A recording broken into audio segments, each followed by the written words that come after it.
Hello everyone, welcome back to another Tomato Sauce stream. Today we're going to be watching the Angel Cup, which has already started. Unfortunately we couldn't be here at the start, otherwise we would have played in it. So I think we are just going to go straight over and just check out the Angel Cup, as like we say, it has already started. So, in the top we have Health, and in the bottom we have Deco Boko. We can see that Health in the top is playing the Gaia deck. Now, what version of the Gaia deck is still to be seen. I don't know if this is the first game of the match or not, but I thought we would just hop in and we can do our yapping while watching the game, because chances are there's going to be a lot of Gaia mirrors, but we do a lot of yapping anyway, and we can yap while there's game going on in the background, so we might as well do that.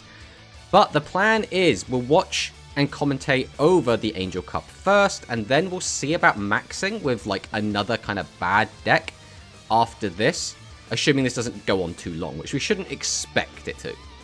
But in the chat, we have Dragson. Let me see. No Gaia for my few game. I think you're asking a bit much there, Dragson. I think you are asking a little bit much. What to put here for the 5-stream streak? I mean, you could say literally whatever you want, my friend. The stage is yours, as it were. We also have Ursus, close match versus Gaia. Oh no, did Ursus lose? Let me just take a look at the brackets real quick. Ursus played against Prisoner Tomato in the first round. It looks like the record hasn't been updated yet. There it goes, 2-1. Ah, that is a shame, Ursus. That is a shame. What did you play, out of curiosity? Were you playing something spicy, or were you playing something like very meta-heavy, trying to prepare for GRF? Is that RPG Prince in the chat? Hey, Tomato, I played Rush yesterday. The meta is not as bad as people say. I got max today with Meme Vault Condor with Seven's Road Magician. So one thing I will say, RPG Prince, is the GRF, like stage 1, every single person is having like the freest climb. Like every single person is basically farming speed players and people that don't know what they're doing, and people that like, some of them like are just playing the Gaia structure deck unedited and have no idea how to play it. So like, I don't want to like take it away from you, but I will say that isn't necessarily an accurate representation of the meta. That being said, I kind of agree with Mechlord's video. I don't know if you've seen Mechlord's video, but he basically said that being in a tier 0 meta, like Gaia Metarian meta, is, I don't think it's that bad, right? In the terms of, if I had to choose whether I'm playing a GRF and I'm trying to like really try hard, out of either Gaia Metarian Mirrors or Dragon Psychic constantly, I would much rather be in Gaia Metarian Mirrors. That's my personal opinion. I think this meta is more enjoyable than the last one. That being said, there's not a lot of diversity. And if you are someone that really does prioritize diversity above absolutely everything else, this is going to be quite a bad meta. But still, congratulations on getting to max, especially doing it in such a convincing way with such a old deck, because it's basically like the first deck that came out, right? Vault Condor with Seven's Road Magician. Literally both from the very first structure deck and the very first set. So even so, it's still quite impressive you managed to do it with such a flawed deck, right? So still, can't take that away from you. Huge congratulations. Pyros, should I use the Guard and Rice? I should use the Guard and Rice. It depends, right? It really depends on a lot of different factors. In some matchups, some of those cards are going to be completely dead. In others, they're going to be invaluable, right? You saw Hikari won the point battle today? Yes, I did, Toti. Also, welcome on in, Toti. Point battles are always a weird one for me. I do enjoy a point battle. But I will say, especially after playing in the PGRF, point battles that are not run in such a strict manner, I think they're good for like experience, right? They're not necessarily as good for determining who is the best player or what is the best deck. And I realize that sounds kind of mean, especially like towards Hikari, and I don't mean to take that away from her, because again, I've won point battles in the past and I haven't considered myself to be the best player in these point battles. What I mean by that is, because of the way a point battles format works, there are a lot of weird factors, like ending games quicker gets you more points. That's just like how the format works. If you play against a lot of easier opponents, you're going to get a lot more wins than otherwise, right? If you're against people that like to surrender early, you're going to get a lot more points. Now, typically, we shouldn't expect match fixing, but it is very easy to match fix in a point battle as well. So, like, I really like point battles for, like, the experience, playing against lots of different people, getting in a lot of games very, very quickly, trying out different decks, trying out different builds. Playing against JP players is always very exciting, especially when you're just used to playing against a lot of Western players a lot. And I think that point battles, especially the now point battles, can be invaluable experience. But take everything with a pinch of salt, right? Hello, hello, Duan. Welcome, welcome. But yeah, I don't know what list Hikari was on. I assume, knowing Hikari, it was the same, like the Norrentino list, right? It's the Norrentino list, I would assume. Possibly with, like, TCB thrown in, but I haven't actually seen the exact list that she was playing.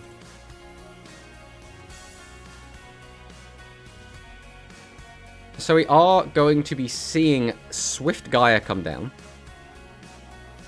She said it's the same list as yesterday. I don't know what she was playing yesterday, unless she means the same list she entered the tournament with. But I don't think she played in Cloudy, question mark. Yeah, TCB. Yeah, TCB is a weird one. Basically, the Japanese players seem to latch onto it first. Like, when I was playing in some of the Nanao point battles before, it was in a lot of those that I was started to see very, very early on. They were just playing, like, Gaia Matarian with 1, 2, or 3 TCB. That seems to be standardized over there a lot more than it is over here. But I don't know if that's just people testing it out. Like, TCB is an interesting card because, 1, it can just be an auto-win. 2, the main deck that we're seeing right now is Gaia Matarian, which is a deck that leaves 3 monsters in attack position, so you can absolutely punish them. And 3, it's like one of the quote-unquote counters is going to be like the Pyro list, and the Pyro list can only go wide. It can't do anything else. So again, you can just auto-win the Pyro matchup if you just get TCB in the deck, right? Don't think the Norrentino list because we both hate Essel. Hello, Hikari. Hello, hello. Welcome, welcome. We were literally just talking about you. Because our favourite subject here in the Tomato Sauce stream is Hikari. What else would we even bother talking about? It's either that or we talk about the boys we like, and we ain't got time for that. So we are going to see Vritristar come down, which is going to be a free pop. This is one other thing I've noticed. Like, I played against Quantum back-to-back, 2 best-of-3s in the Grand Prix. And playing against the hero variant is so much easier. It is unbelievably easier, right? Just because you can throw your guys out in attack and not really care. If you play your guys out in attack against Gaia, for example, if you throw out like a Swift Gaia, Vritristar could just pop it. If you slap a guy in defense, right, your opponent could just Assura Star pop it. Whereas if you're playing against Hero, you can just slap guys out in attack mode, and you know your opponent has to attack over them to get rid of them. And it feels so nice knowing that you don't have to play this like mental gymnastics of, do I play around that? Do I play around this? What do I do if he has this? But if he has access to that, then I have to do this. Against Hero, you just put everything in attack mode. And everything's fine. I hope you said nice things. We did. I will say we did say one mildly could be taken as a negative, Hikari. I'm not going to lie to you. We did say one thing that could be taken as a negative. Yeah, I like these point battles for testing. I don't really care what place they end on. Exactly. That's kind of how I feel as well. Like, when I was playing Noodles, we were not playing to win the point battle for sure. We were just playing to see how the matchups went. And we learned it was really bad into Gaia, but it was really good into Dragon. Now, what can I do with that information when we're seeing like 2 to 3 dragons per tournament, and we're seeing Gaia absolutely everywhere? There's not really a lot I can do with that, but it's fine. Someone said they liked me. Hello, Promanicus. Welcome on in. Of course, you're my favourite Italian. Just don't tell Giorfio. Ooh, Giorfio's always listening, though. He always knows. Can't believe it devolved into the meta I was fearing when I saw Matarian Hybrid popularization of TCB. Yes, TCB, I don't know if it's going to 100% be like in the majority of lists in GRF. It'll be interesting to see what actually happens, because GRFs always surprise us.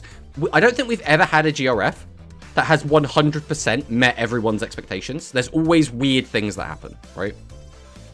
Tell me, I want to know. We were saying, well, basically what Dwan said, right? We were saying that point battles are more about the experience you get from them, because there's so many, like, weird extrinsic factors that go into them, rather than, you know, whoever won the point battle is the best duelist in it, or whoever's, you know, whichever deck won the point battle is the best deck in the format, right? Because back when we had Light Galaxy and Matarion as big decks, the JP players did not latch on to Matarion as being a strong deck for a while. They were convinced Light Galaxy was the best deck in the format for 2 to 3 weeks. So during that time, as far as they were concerned, because Light Galaxy was winning all the point battles, Light Galaxy must be the best deck. But it turned out to not really be true. Light Galaxy was still a very, very strong deck, very, very powerful, but it's inflated stats in point battles, and it has a pretty good matchup into Matarion, right? Hikari, were you playing the Dragon deck yesterday? No, yesterday when? I faced someone named Hikari, was not sure if it was you or a fake Hikari. Those god-awful fake Hikaris. The player's name was Hikari. There's Hikari like ZX or XD or something who's also in Hikari's Discord, and that always confuses me. I'm like, why do we have a second Hikari? What's going on here? It goes back to like the Sora problem. Back when we had like 3 Soras and a Sota, and it was like, why do we have so many Sora Sota players? Like, stop. And then in the end, Ray ended up becoming Ray. I assume your name is Hikari Zzz. I assume he's just Hikari fan. Yeah, you're right, totally. But Light Galaxy is the best deck. Well, why don't you take first place in the GRF with Light Galaxy? That will absolutely put everyone in their place, right? Well, it looks like this game is over. There is literally nothing that could possibly save him. Even if, for whatever reason, that defense monster had 3,000 defense, it's still lethal. So it does look like health is going to be taking the game. I don't know if this was game 1, 2, or 3, though. And because of the way Tournament works, you have to report all your results once. It's kind of a good thing and a bad thing. Can I be the second tomato?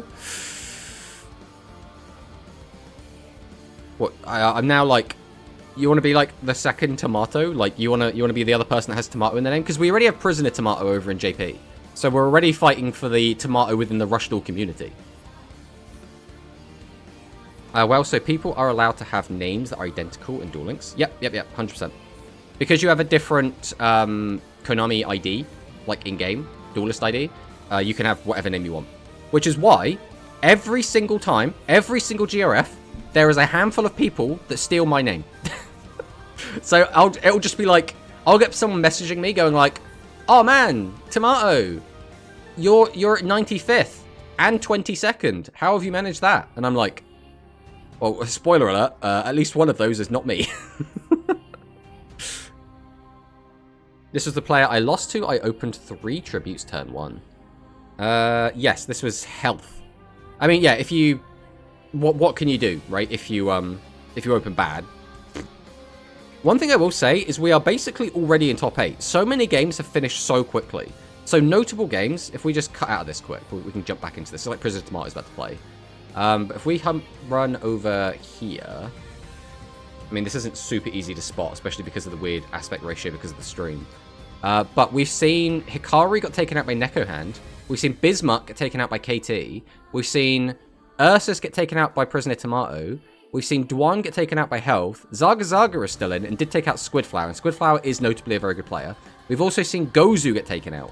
And even Ra got taken out. So, like, a lot of big names are already out of the tournament. Which is actually huge, right? Usually that wouldn't happen. So here we have Prisoner Tomato versus Help Me. And this is a top 8 game. Hello, Cyclone. Welcome, welcome. Yeah, Gaia ends games on turn 2/3. I mean, yeah, it's one of those things. If you open badly on Gaia... So, right, one of the worst things, and most annoying things, is you can go first on Gaia, open badly, and then you have to sit there and decide if you have to use your skill just to put bodies on the board to survive the next turn. And this is something I've done a few times where it feels like you're wasting the skill. But after doing it, and this happened twice in tournaments, after doing the maths, it's like if I didn't do this, I was 100% dead. So it's like you have to use everything you have in the tank just to survive. And then you probably die anyway because you've run out of steam. But if you don't do it, you're 100% dead anyway. So, like, it feels really, really bad. Which is why I much, much, much prefer going second most of the time in Gaia format. Now, that's not, strictly speaking, always going to be the case, but there's, like, little things you can do. First off, getting the first damage in can be really, really impactful. If you can dismantle your opponent's entire board, going second is always going to be better anyway, right? If you can, like, wipe out all the back row they have, especially if you don't open much back row anyway, it's like going first suddenly loses its entire advantage. And you also can't use the Swift Gaia on the first turn, which also really sucks. That's just a plus that you're now missing. If you could use Swift Gaia turn 1, I think the Gaia's turn 1 would be a lot better, but we don't live in that world, so it doesn't really matter. Yeah, I also misplayed a lot because I was eating and talking, and I have the attention span of a bug. I mean, I can barely read chat and remember what happened earlier in the same duel, Hikaru, so I'm in no position to criticize, let's put it that way.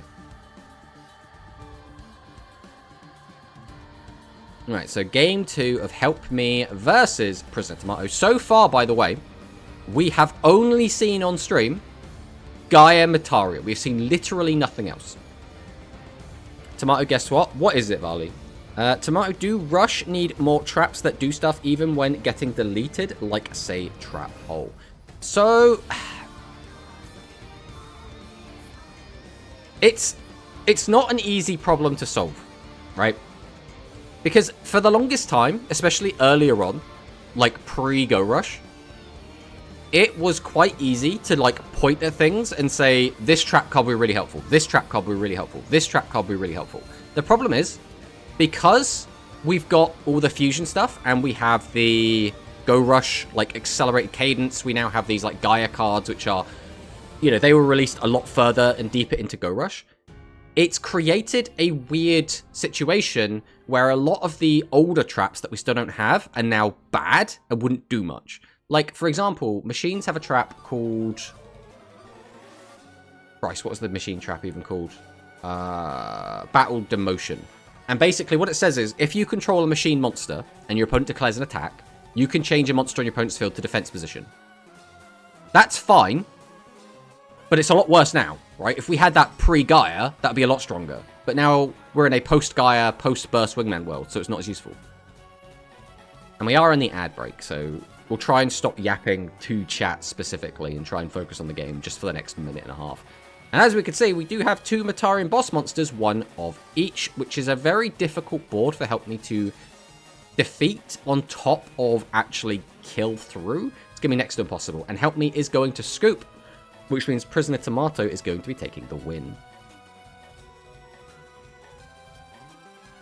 Well, hello, Tomato. Assuming you don't have ads, hello, Victor. Next box, it's going to give us Berry Fresh. I don't think about that.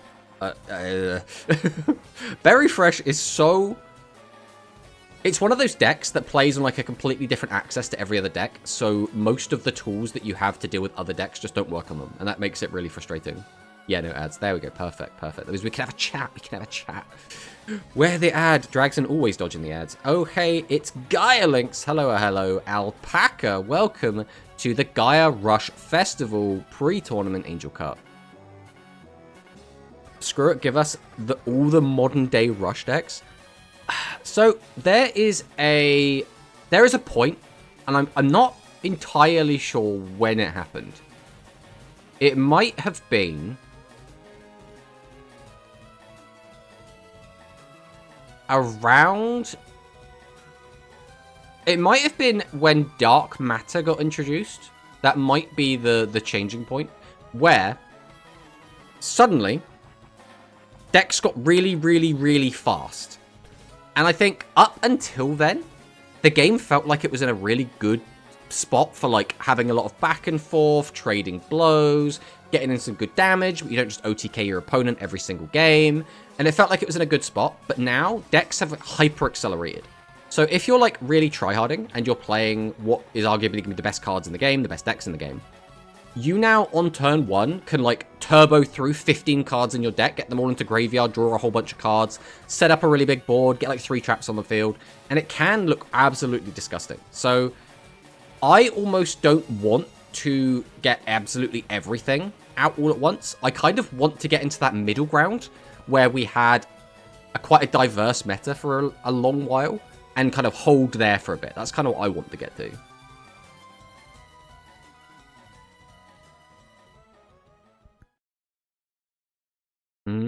Yeah, no ads. How you doing, Tomato? I'm doing pretty good. I'm doing pretty good. Had a good fight with Galaxy. Nice, nice. I'm doing meh. Oh no. After you went on your big win streak yesterday, I thought you'd be on cloud 9.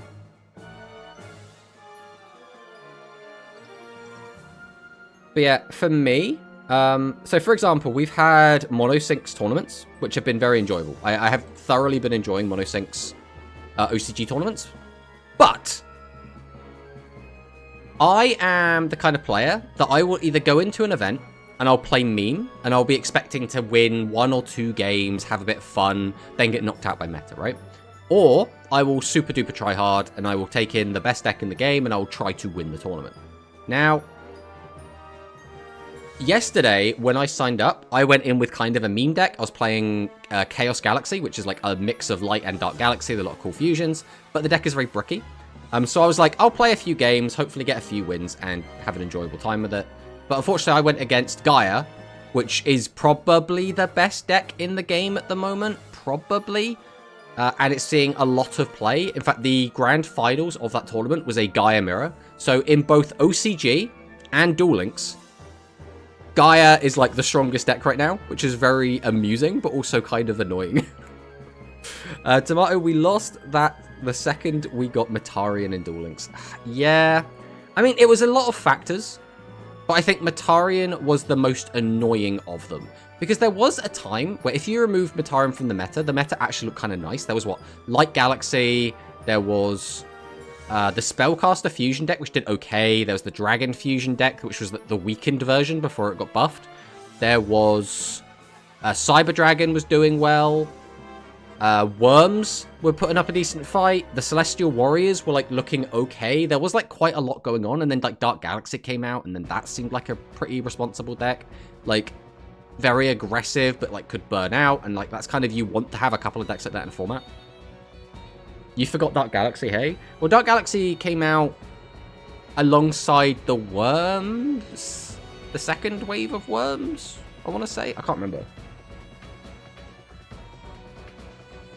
Tomato tryharding, So I do try hard on occasion. I don't try hard super much. And the main reason why is I tend to be the kind of person that I like to have one competitive outlet at a time. So when we were doing Rush Duel Coliseum and I was playing that, I was trying to win every single game and playing whatever was best for the team because I didn't want to let my teammates down. And because of that, that was then my competitive outlet, which means that my tournaments and everything else took a back seat. That was now my casual, fun testing space. And the Coliseum was my try-hard time, right? So, because of that, I'm always of like two minds, right? I haven't really try-harded in a tournament, not properly, since playing in RDC, since I started playing in RDC. Like, I still play them, but I'll play, like, meme builds that have the potential to win games, but, like, generally aren't going to win the whole thing. Because it's like, if I want to win the whole tournament, I'll just play whatever the best deck in the tournament is, right? Or in the format. That's what you do if you want to win, right? But I agree with you after yesterday. I agree I should be celebrating. You forgot that Galaxy. Just end Go Rush already. Why you have to wait for? Well, a lot of speed players I've seen have actually been really enjoying the Go Hard Rush Festival. I think a big part of that is, one, the ladder climb is unbelievably easy. For whatever reason, every single player on the way up to max, like, dual power, whatever it is kind of mid. So you get kind of free games if you kind of have remotely a head on your shoulders. As well as, it's so many gems. It's just a lot of free rewards. And so I've seen a lot of speed players be like, man, this is great. I should play Rush more often. It's like, I get what you're saying, but this is not necessarily an accurate representation of the current metagame. Okay, Dark Galaxy is not that bad into Metarion, the normal one. Yes, well, it got to the point where Dark Galaxy could kill Metarion in like 1, 2, or 3 turns. And if you kill them before they set up, you just win. Right? That was why Light Galaxy had such a good matchup into them as well, because again, you just kill them really quickly, and then you win. I need coaching. Well, yeah, you should definitely look into finding a cool coach. Yeah, Goha Rush Festival is actually kind of nice this time. Yeah, I mean, I would say the fact that we were on a 7 streak yesterday playing Sea Serpents, which is arguably one of the worst decks ever made, it really just speaks to, like, the quality of the ladder experience. And I think RPG Prince was saying earlier that he managed to max out with Volt Condor. Volt Condor. So, you know, I'm just saying, right? Again, huge props to RPG Prince. I don't think I could have maxed with Volt Condor, so... I think the speed player underestimate Rush a bit. Okay, you're playing Gaia, but everyone is on the second stage. For me, I think it's a double-edged... It's not a double-edged blade. It's a multi-factor argument, right? So speed players naturally hate Rush because they think that because Rush exists, it takes things away from speed. And they're not 100% wrong. I think they just overestimate the amount that Rush deters from speed. So there's that. And then the other thing is that if you play Speed or TCG or Master Duel, they're all basically the same at this point, really. They are much more complicated and more complex games than every other TCG. Whereas Rush Duel feels like it's on the same level of complexity as Magic the Gathering, the Digimon trading card game, the Pokemon trading card game, One Piece trading card game. It's on the same sort of level as every other card game. The difference is, Yu-Gi-Oh!, as in TCG, Speed, Master Duel, is so much more complicated because it has feature creep, it has power creep, it has content bloat, it has all these extra things, and it's systems on top of systems on top of systems, which just goes to show how the game has changed, right? Like, back when I started playing, T-set pass was a good turn 1 play, whereas now, the game should be over in 1 or 2 turns, right? The game is just naturally crept on itself, and that's not a bad thing, that's just how it goes. So whenever players that play TCG, Master Duel, or Speed play literally anything else, a lot of the time they're like, wow, this is really easy. Why would anyone play this? Ugh, right?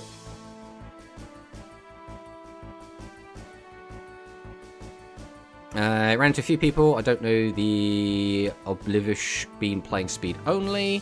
5 duels in the GRF and no Gaia. I mean, that's quite rare, to be honest. Going almost 15 win streak with a meme deck. True, it is Metarian, but still. I mean, Metarian's not really meme. It's still kind of meta-relevant. Yeah, not talking in general, but some people are like top 100 is going to be so easy. Stage 2 will be something else. I think if you are a Rush player, you play Rush a decent amount, you have experience playing in GRFs or tournaments or anything along the lines, and you have the time to get into it, I think top 100 should actually be quite easy. Realistically, getting like 90s and 80s shouldn't be difficult. Because the number of players that play the mode isn't like super vast, and then you've got to remember that like 90% of the player base are probably going to be kind of bad. Like a lot of people that play GRFs are also just going to be people that just play ladder, and ladder is, as everyone here should probably know, ladder's kind of free. So getting top 100 I don't think is actually that difficult. Like when I have been trying to get top 100 in GRFs, I have gotten top 100s in GRFs. It's not like super crazy, but you have to stay on top of it, right? You have to know the meta, you have to know the matchups, you have to be able to play the game. That's my take on it anyway. I mean, it allows them to save gems. Nah, Master Duel is easy. I haven't played Master Duel in a while. I played it... The main time I went, like, super tryhard on Master Duel was in the very, very first format. It was when... Like, what was it? It was Lyrillus Tri-Brigade, Azu Tri-Brigade. It was... Eldritch, Drytron, Virtual World, like that kind of meta. And I got to the max rank playing Fluffles, and I found it quite easy. But, again, it was only up to, like, Plat, so that's not necessarily, like, a huge thing. But depending on the deck you play, the difficulty can drastically shift, right? Like, if you just play, like, Eldritch and have a load of Floodgates, What are we talking about? That is not the same as playing a combo deck that has multiple different lines and you have to work out when to interrupt. You just flip over Floodgate and win. It's like, haha. I'm playing Worm Fusion again. Lol, since I dislike the format, I'll just play the deck I like to play. I mean, that's true, Ari. I mean, if you can do okay with it as well, 100%. I don't even think Worm Fusion necessarily has a awful matchup into some of these other decks, to be honest. Tomatoes live, no really is tomato. Tomatoes live, no really is tomato live. I got my notification just. Well, I mean, it might be something on Twitch's end, who knows. I respect Ari's choice, but I don't respect Worms. But I respect the loyalty. Worms is such a cool deck. I don't know why you hate Worms so much. It's so strange to me. Like, Worms aren't, like, cringe. They've never been, like, overpowered. They've always been, like, a really down-to-earth, fun, cool deck. So I never understand why people, like, hate them. It's so weird to me. It'd be like someone being like, man, I hate Volt Condor. But why? Why do you hate Volt Condor? What did Volt Condor ever do to you? Hikari the hater, throw tomatoes at her. True. Hikari, 3 days in a row, checkpoints, duel, checkpoints, duel, checkpoints. Probably. I have to go. Have a good one, guys. Goodbye, Darth Victor. Thanks for stopping by. She doesn't hate Worms. She hates Asana. But she, literally, the words that came out of Hikari's fingers, I guess, I don't respect Worms. Not, I don't respect Asana. It was, I don't respect Worms. Look at how lame this thing is, and it's the coolest thing ever. Exactly. Worms are so cool. They're so cool. Down to Earth deck because it has Earth monsters. No, because it's like, it's low to the ground. It doesn't randomly OTK you out of nowhere. It doesn't do anything unfair. It just plays straight up rush. Like, it just plays good old-fashioned rush duels. You just summon guys. They all have a reasonable amount of attack. And you just swing. Like, it's just a cool deck, right? There's no TCB shenanigans. There's no, I'm going to wipe out all your back row instantly for, like, no effort at all. There's no, I'm going to have 1,000,000 piercing damage. There's no direct attacking. It's just straight up good old-fashioned rush dueling. Make Rush great again. Okay, speaking of imaginary actor. Hello, King John. But I also said I respect Ari. I mean, yeah, everyone should respect Ari. Ari's a lovely person. If you don't respect Ari, then you're just being a big hater. Just a big smelly hater. She hates Worms and Asana. Exactly. I get it, Tomato. It was supposed to be a pun. Nah, we have to explain it, Hikari, so that your Asana-hating brain can understand it, okay? I literally just this moment thought of a name for an imaginary actor and Galaxy Normal Fusion. Okay, lay it on us. Of course they are down to Earth. They are all Earthworms. Sorry. Oh, that's so good. That's good, Prince. That's good. I like that. So as it turns out, I'm off Saturday, Sunday. Is Manicus gonna try hard in the GRF? This just in. Mitarian Galactic Star. I mean, that's pretty cool. I quite like that. I think I would rather have an A in there, so Galactica Star, because it just rolls off the tongue better. Because Galactic Star, they're both quite easy to say. If I imagine a Japanese speaker saying it, I think Galactica Star would be easy for them to say. And no, this isn't a fusion with Galactica Oblivion. Maybe it should be with Galactica Oblivion. I mean, we've already got like the level... Is it 5 Fairy and the level 5 Snake Clown? Like, screw it. Let's get level 7s going. That's why I didn't put it in the original way, to not confuse it with Galactica Oblivion. I mean, true. That does make sense. It's nice to see Neko Hand doing so well as well, by the way. Neko Hand is a player that's always playing in these Japanese events, but rarely tops. Like, Neko Hand is, like, a decent player, like, to a certain extent, but, like, just doesn't have a lot of the results to back it up. I like puns, but my younger sister just shakes her head. I think dad puns are the best puns, though. I'm not gonna lie, we haven't had an imaginary actor fuse the level 7 or higher. It would be a good idea. We kinda have. I'm actually trying to think exactly how the other ones work. The Rematarians, or whatever they're called. This format is Saki. Anyone can top. So yes, I agree, Toti. The format is very Saki. But there are things you can do to mitigate, right? And I think when everything gets as close as it possibly can, the people that are going to end up on top are going to be the people that learn the matchup the best, learn the individual micro decisions. Because when everything is even, and when everyone's basically playing the same deck, if you make very, very, very small changes, that can have a big impact on your overall win rate. So the people that have like been absolutely testing the crap out of this deck, the people that have all the experience under the belt are probably going to have a bit of a leg up. Because again, just making very, very minor changes, like this in attack mode instead of this in defense mode, right? Making this fusion instead of this fusion. Attacking in this order instead of this order. Those little tiny changes are going to have a big impact. They're going to have like a ripple effect. Ooh, popping the negate attack there. Very, very big. But can we do anything else? We've only got one card left in hand.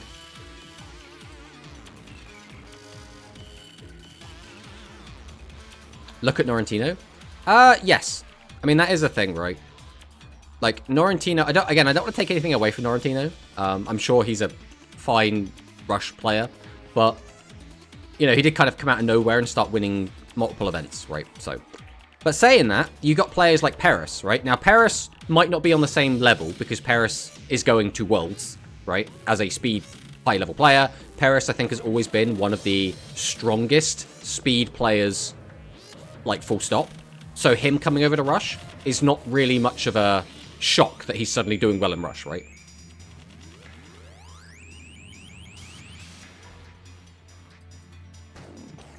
Take off Saturday and Sunday too. Well, I do wish you luck, Valley, if you are grinding it out.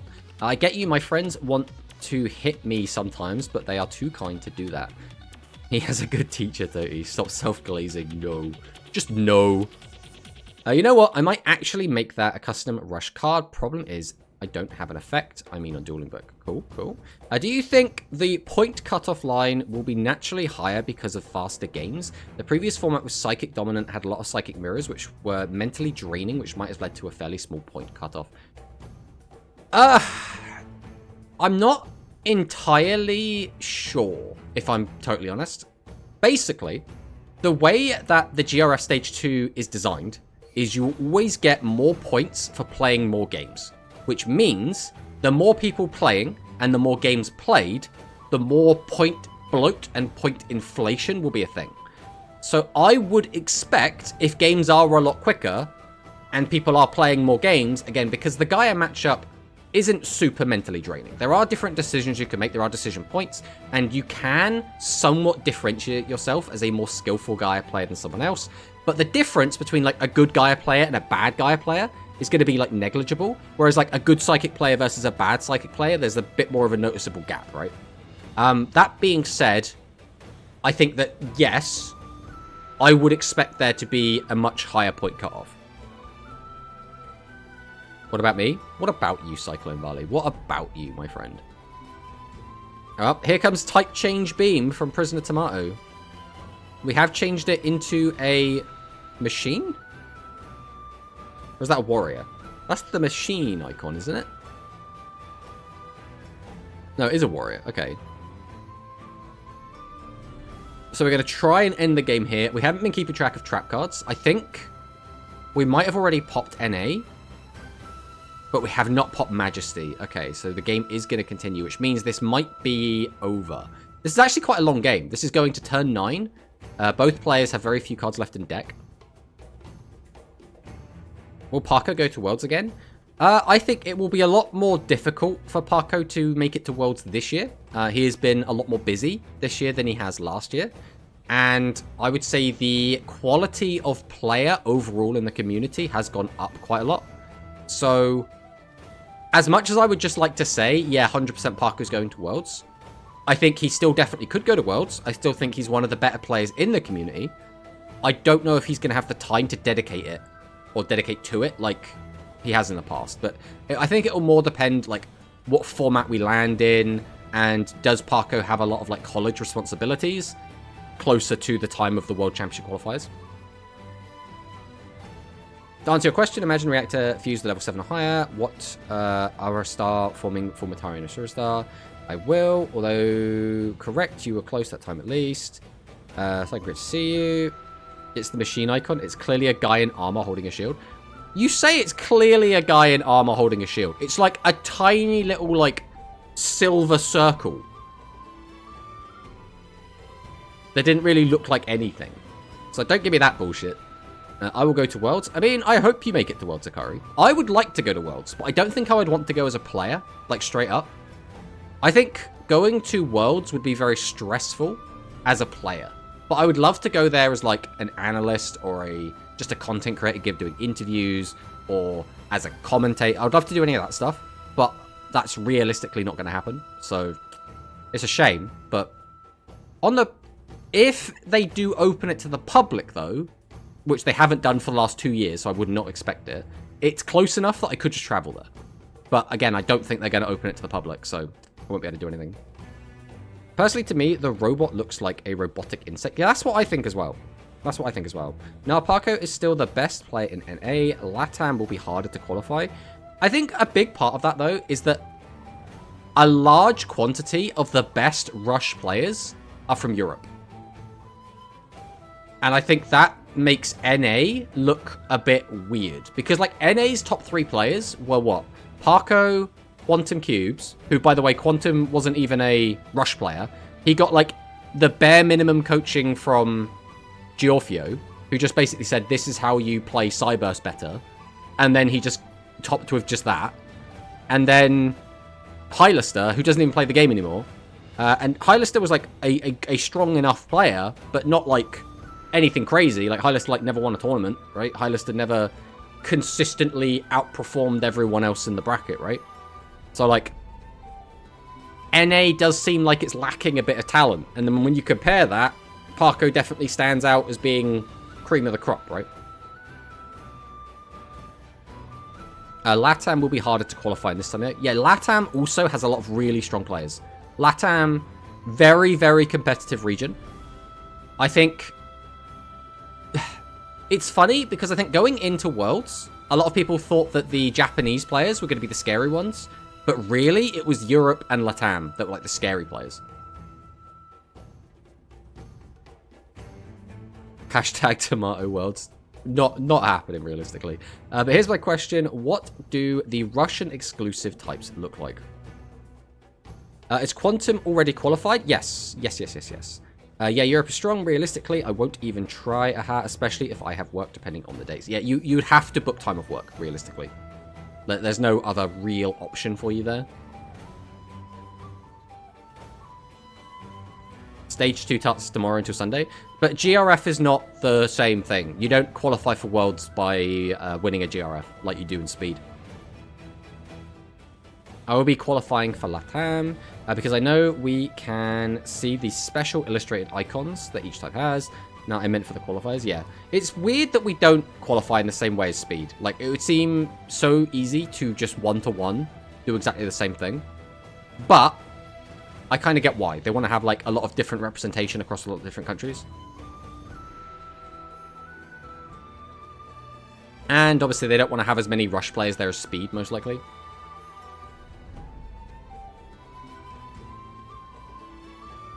Okay, so we're looking here at a lot of damage. We have also hit a TCB. Personally, I prefer the idea of something called a #1 battle. Yeah. Here comes Gaia. Yeah, really weird, although also I get that not as many people play Rush, but 8 is a sad number. So the logic is, the more people that qualify, the more money that Konami has to spend on paying for their travel, paying for their food, paying for their accommodation. So just keeping the number down just logistically makes sense, right?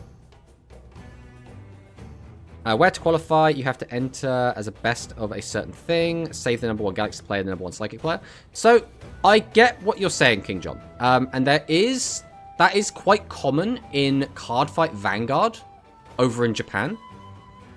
But that forces diversity. It doesn't necessarily mean the best players go through. Typically, the best players are all going to be on the best deck. That's just how that goes, right? You have decided this is the best deck.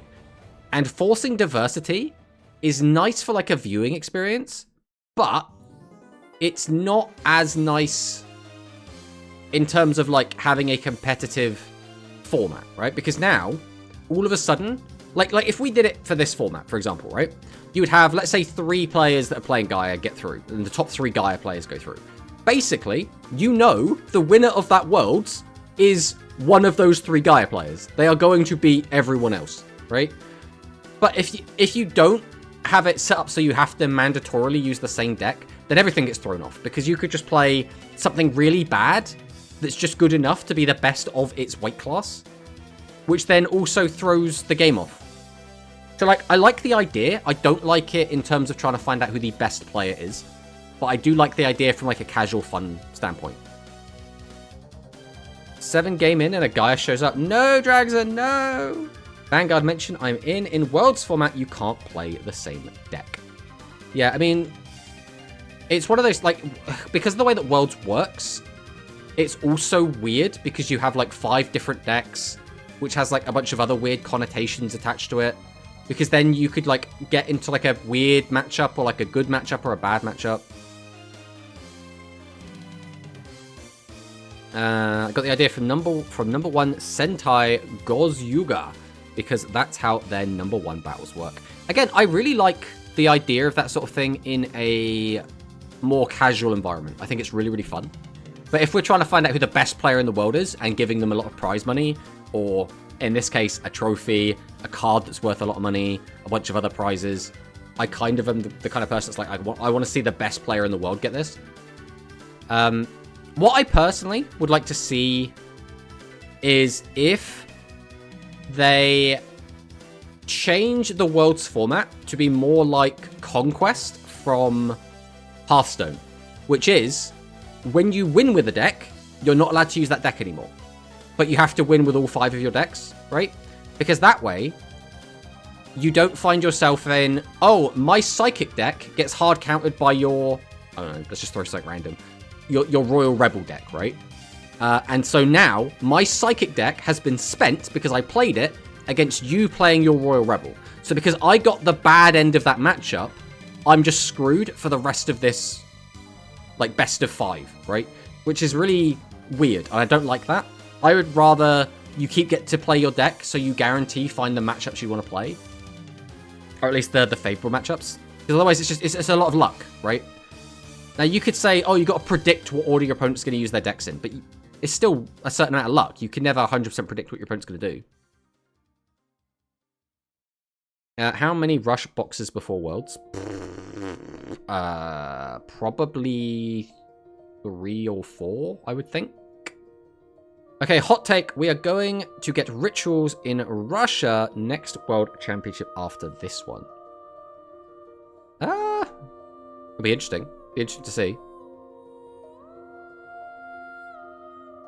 It depends, again, what we mean by box, right? Are we counting super minis and deck builds and selections, right? If we're talking about main boxes, 3 is probably the number I would use.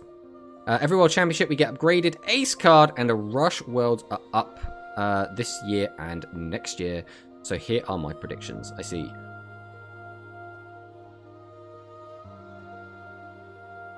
This game is, like, still going. These games, actually, this Gaia Mirror has been pretty interesting to watch. We've kind of been yapping over it, but these games are going late. Like, these games have not been just decided very, very quickly. Like, both players have gone through a decent amount of their extra deck. Like, right now, Neko Hand only has 2 cards left in the extra. Still has 2 back row to play through. Worlds is going to introduce fusions for Go Rush for sure. Maybe. It's because we've already had the equip spells kind of thrown out there. We could just hyper accelerate, right? But, like, I would almost expect the next box just to have the wind psychic monsters in it. Just because if we don't bring them out now, when are we going to? Right? It's a weird one. But again, the wind psychic deck is... It wasn't bad on release, but it wasn't, like, crazy good either. Can we have the dark matter stuff? No, Hikari! Bad, Hikari! Bad! This is your... This year, Seven's Gears. No, please no Seven's Gears. Seven's Gears is so toxic. I actually hate that card. Like, so much. Seven's Gears ruined, in my opinion, about 6 months of OCG. because the card was just so busted and just all you saw constantly was 7's Gears, 7's Gears, 7's Gears. I played a lot of 7's Gears. I enjoyed playing the deck myself. And the fact that I, as a 7's Gears enjoyer, can still look at that deck and go, this was not a healthy deck, in my opinion, speaks volumes. Next year, either Eternal Galactica Oblivion or Trans-Samu Diskalama Rainak. I want Tiger's stuff. We need more piercing. Well, if we had a box, right, we could get like a wind-themed box. That could be a thing, right? Where we got Wind Warriors, we could get Wind Psychic, we could get the rest of the Goha sibling who uses Wind, the Turbo Duelist. I forget what his name is. Obviously U something. It's not Eugene. I don't remember what it is. But him, because he still has a couple of things that we can get. We need his, I think it's Field Spell, like Follow Windworld. We haven't got his Ace Monster yet. Like, those could just be like an SR and an R or whatever in a box. That would also make quite a good deck build or Super Mini. Because, like, we don't need that many cards for those. Wind Psychics are a deck whose gimmicks will be good thanks to the skill. I've been playing a lot of it on EDO. The thing is, you have to remember as well that Wind Psychics on release is very different from Wind Psychics now. And we've just had a load of new Wind Psychic cards announced. So on release, they were basically a deck that could like boost their attack a little bit and have double attack. And that was kind of the end of their gimmicks. Like, they didn't have fusions originally. They didn't have Psychic Fusion. They didn't have a lot of the tools that they have now in OCG. Isn't it crazy how we have fusions and skills that get you plus 1 billion for free, but no Beast Gear World? Beast Gear World would break the game. Come on, everyone knows it. Beast Gear World, if it came out, it would be tier 0. It would absolutely destroy absolutely everything. It wouldn't be fair. Like, we know why Konami hasn't given it to us. We don't really have many other choices because it's the only upgrade for 7's Road we got in 7's. What do you mean? We have Master of 7's Road. We have the 7's... What's the other one called? The one which fuses... The one that Otis uses. There's that one as well. There are literally 2 other massive 7's Road Magician fusions from the 7's era. So, like, in no way is 7's Gears the only choice. Is Hero Gaia Metarian good for KC? I'm not using Argent, though. So the hero build of the deck basically is just Metarian with like 4 hero cards, and that's it. So like, it's fine. I don't really know why you would play it over Ashura Star personally, but you could do it. Like, it's been doing okay in events, right? Isirius is making it work, but I don't think it's better than just like standard Gaia Metarian personally. I won. Good job, Dragson. God forbid we nerf regular dragons by 300. Exactly. That would murder the deck. We've already been seeing, like, Cyber Dragon players complaining about Umi, right? We can't let the dragons also start having fuel to complain with. Oh my god, not the Sepia Ashura Star with a sticker. He must lose. Yeah. I really don't like Sepia, and I really don't like the stickers. I think both of those things look abysmal. I am very, very much against those. 7's and Lionak has a fusions too. Yes, but I wouldn't expect that to come out until we get the Go Rush fusions, right? In the same way that there's also a couple of other 7's fusions as well, such as the Chariot. Chariot is another really good 7's fusion, but I didn't list that because it's a Go Rush fusion and not a 7's fusion. That's interesting. I thought Master of 7's Road was Go Rush. I guess I could be wrong. No, it's definitely a 7's. I believe...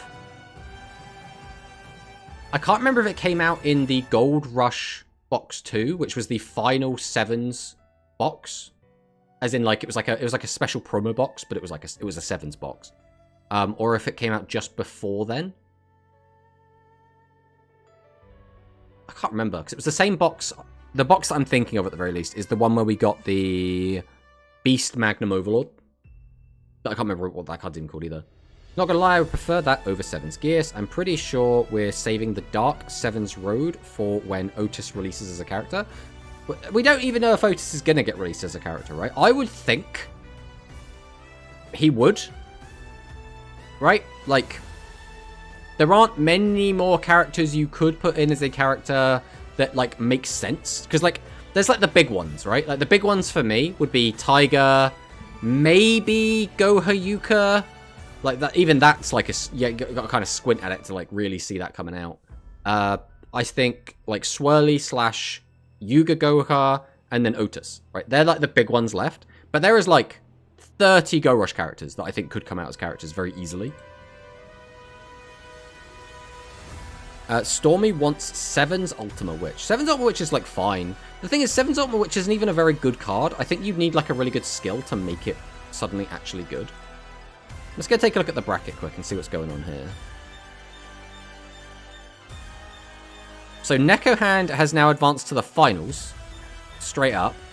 And now we're going to watch Zaga Zaga versus Girl Camellia. Interesting, interesting. So Health, who is the person that beat Dwan, has advanced all the way to the semi-finals already. It looks like we are just waiting for the next game to start. It looks like they are kind of tripping up a little bit. Yeah, Seven's Ultima Witch is like, it's not a bad card, but it hasn't really seen much in the way of competitive success as of yet. Is it weird to say I actually somewhat like the Dark Matter stuff? Particularly having a fusion monster fuse again. I think that's fine. The main issue with Dark Matter, in my opinion, is because of the way that Contact Fusion works, we have started to see a lot of decks just splashing Contact Fusions in other decks, which is not very engaging. Like, it's kind of neat from, like, a deck building perspective. But when a lot of decks in the meta just become good stuff piles, I think it becomes a bit uninteresting. Why don't you just make them flip monsters? So flip monsters don't exist in Rush because you can't have an effect that resolves like that during your opponent's turn. Because you can't, like, start a chain in Rush. Now, theoretically, they could just put flip monsters into Rush, but I think they'd have to change the ruling on how exactly flip monsters work. But they could do it. They could do it.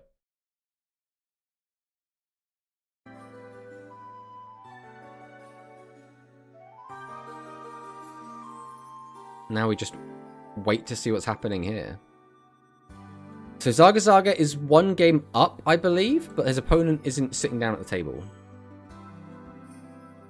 Mind if I talk a little bit about the anime? I mean, I personally don't mind. If it is spoilery stuff for, like, this week's episode, it's probably best that you don't, because some people won't have watched it yet. If it's spoilery stuff from, like, last week's episode, that's completely fine, because at that point, people have had a week. If they didn't want to find stuff about the latest episodes of the anime, they should have caught up already, really. That's on them. They've chosen to come to a public forum.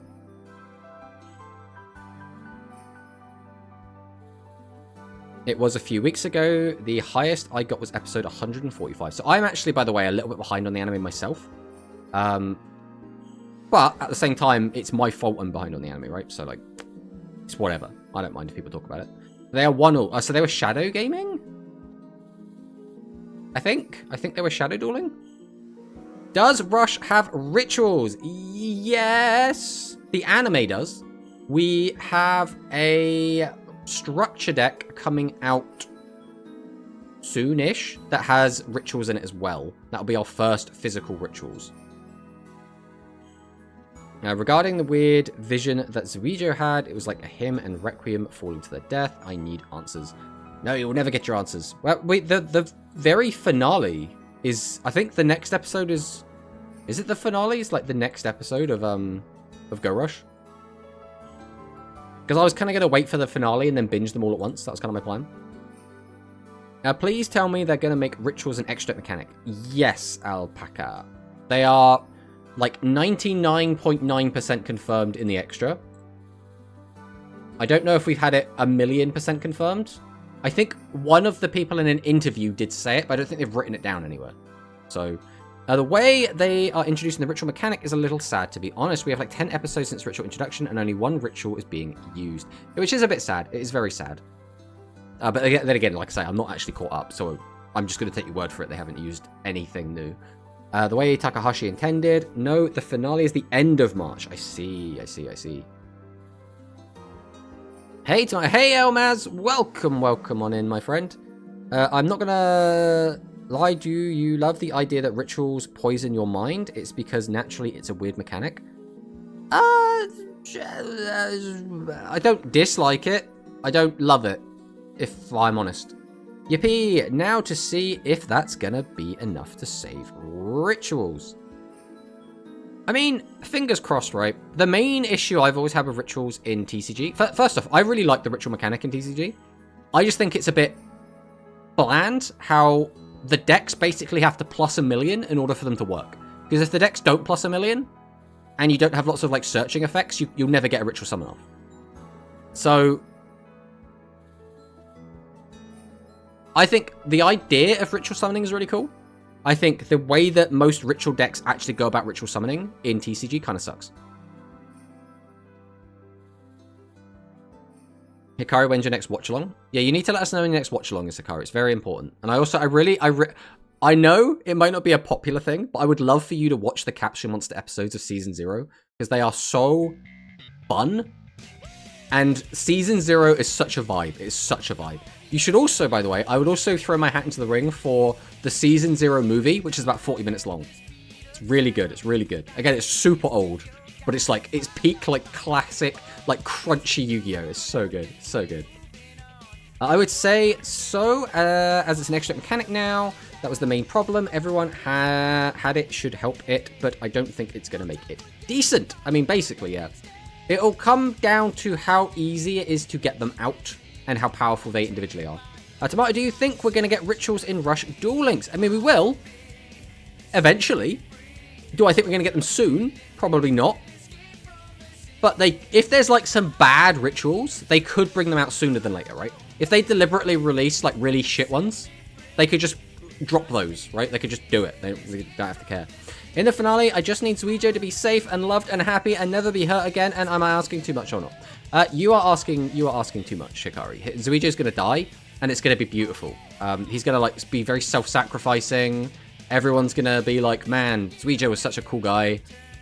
Like, he sacrificed himself for us. He was a martyr. And he's going to go down as one of the best Yu-Gi-Oh! Characters ever written, right? Or he could just live, be happy, and everyone will forget about him, right? So which one would you rather? Yeah, I love Season 0. Season 0 is so good. I love Season 0. Interesting question. Tonight I would be free, but I think there is Quantum Rush. No, I would assume there is going to be a Quantum Rush, but nothing has been posted yet. But Quantum usually doesn't post them until like 2 to 3. So I would assume that it would make sense to be a Quantum Rush because we have literally GRF Stage 2 tomorrow, right? So it would make sense. Next week then, sounds good. Season 0 rarely has the card game being played though, Lamau. The card game episodes are still also really good. A lot of the non-card game, non-Capsule Monsters are also good, but they are less engaging a lot of the time. Because if Yami Yugi isn't exactly killing someone, sometimes the games are a bit dull. But, you know, the Capsule Monsters, you're going to have a good time because Capsule Monsters there, right? And also, like, Mokuba's a little shit in Season 0, and that makes it fantastic. Oh yeah, one more question. Who the hell is Otis? Don't worry about it. Don't worry about it. Because that is the main question. Who is he? That's because it didn't exist then. Lol, true. Well, it kind of did. It was Monsters and Wizards. Everyone loves Monsters and Wizards. Season 0 Atem was such a menace. Yeah, he was pretty damn good. At least you got top 8 in Rush Pre. I think we've had... Recently, we had a top 4 and 3 top 8s, but the only people that post top 8s is Grand. Everyone else just posts top 4. So you don't really get to see that. But at the same time, we weren't super try-harding any of it. Even that Grand Prix, where we got top 8, we were playing a build that I despise. I actually hate the build I was playing. The reason we ended up using it is because Manicust let us know that because of daylight savings, that again, we don't keep track of American daylight savings, but it had changed, right? So it was now an hour earlier. So we were like, oh god, I've got 3 minutes to submit a deck. I'll just use this one I already have. I want Zuijo to live and have a happy ending, then become Otis and ruin his character. That'd be amazing. That'd be amazing. Granted, that vision does not look anything good because that is clearly foreshadowing something.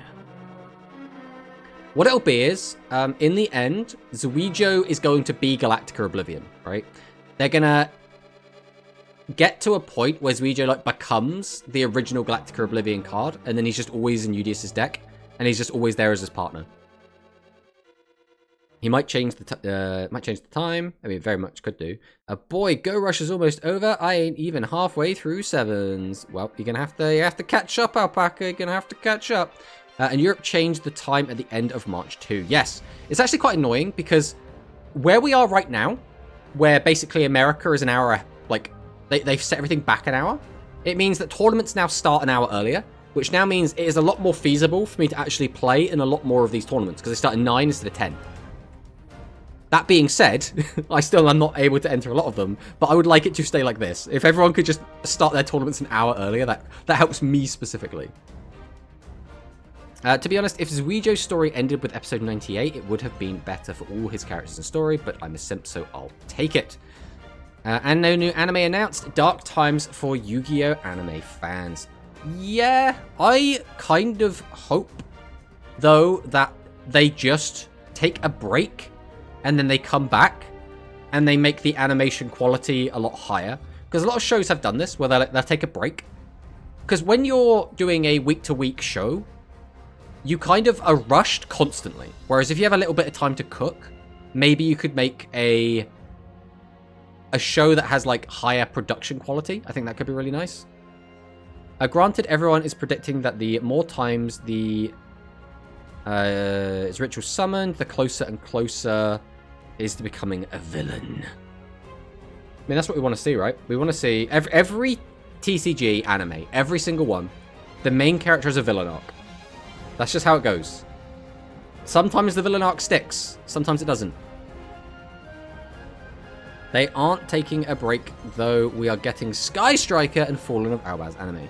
That's not quite the same thing, though, because first off, it's Chronicle, which is a weird one. Second off, it's being aired on YouTube, so it's not a straight-to-TV show. Second off, we're only getting one a month, I believe, so that's not going to be a weekly show. And third, I think they're meant to be like 8 to 10 minute episodes, so they're not even going to be like full length. So like it's very watered down to compare that to like a weekly airing Yu-Gi-Oh series, right? Okay, but Udius is super cringe lately. Was Udius kind of cringe the whole time? Is my next question. Because bro is just always happy-go-lucky, and for some people that's like a really good quality, and for others it's just kind of an annoying quality. I've kind of always leaned on the fact where I have never enjoyed Udius as much as I liked Yuga. Because I think Yuga is more of a character. Udius is more of a... What's the best way to like describe this? Udius does have the plot happen to him, but he also does move the plot along as well. So he's kind of a both. But he always takes the exact same stance. He always is very one-dimensional in his approach to everything. Up until he had his villain arc. And then suddenly it was like, oh, okay, Udius has a bit more going on now, right? Just make it more serious episode of Transformers Bot-Bots. Bring back the Bot-Bots. Innocence must be protected, Tomato. I think that's fine. I never found Udius as a great protagonist. I actually thought Yuhi was a better protagonist. Because Yuhi has a lot of, like, changes in his personality. He has a lot of growth. I've always found him to be a more compelling protagonist. It's like Yugi versus Joey. I always thought Joey was a better protagonist than Yugi. Because Yugi, especially like Atem, is just like... He's so good at everything, and he basically doesn't lose ever. And I think that's very like one-dimensional to have a character that's basically perfect. Like, the most character development Atem gets is like... It's in like filler arcs. So I don't know.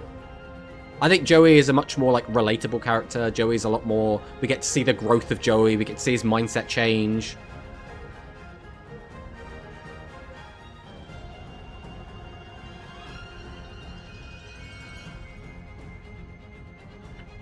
So unfortunately, Zaga did lose. So who do we have here? We have Health versus... Let's hop over here and take a peek.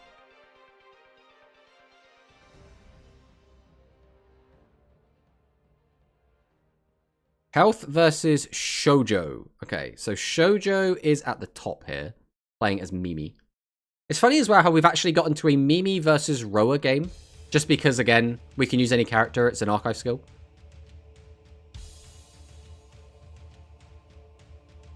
Agreed, kind of does suck. They only had one season on Netflix. Granted, nobody particularly liked how childish it was. Yeah, I don't like protagonists like Yusaku. That's been perfect from episode 1. Yeah, I think the least offensive version of that type of character is probably Yusei. Because Yusei is basically perfect, right? But he also does have a lot of growth still that does happen. He still kind of moves the plot forward. He's also just really cool. But I will say, I think Yusei doesn't get as much development as some of the, like, characters that start off a bit worse, I guess, right? Jaden. Jaden has a lot of development, but a lot of it feels kind of forced. So, Jaden feels like stuff happens to Jaden, and then Jaden has to develop in order to overcome stuff that's happened to him, rather than, like, a protagonist that is a driving force in the plot. Yeah, who's going to bet? We're going to get a Bluetooth Jointech Galaxy Fusion monster, potentially. I just heard Yusaku. Wait, what? Jaden was an expert from episode 1, but he went through a lot of development.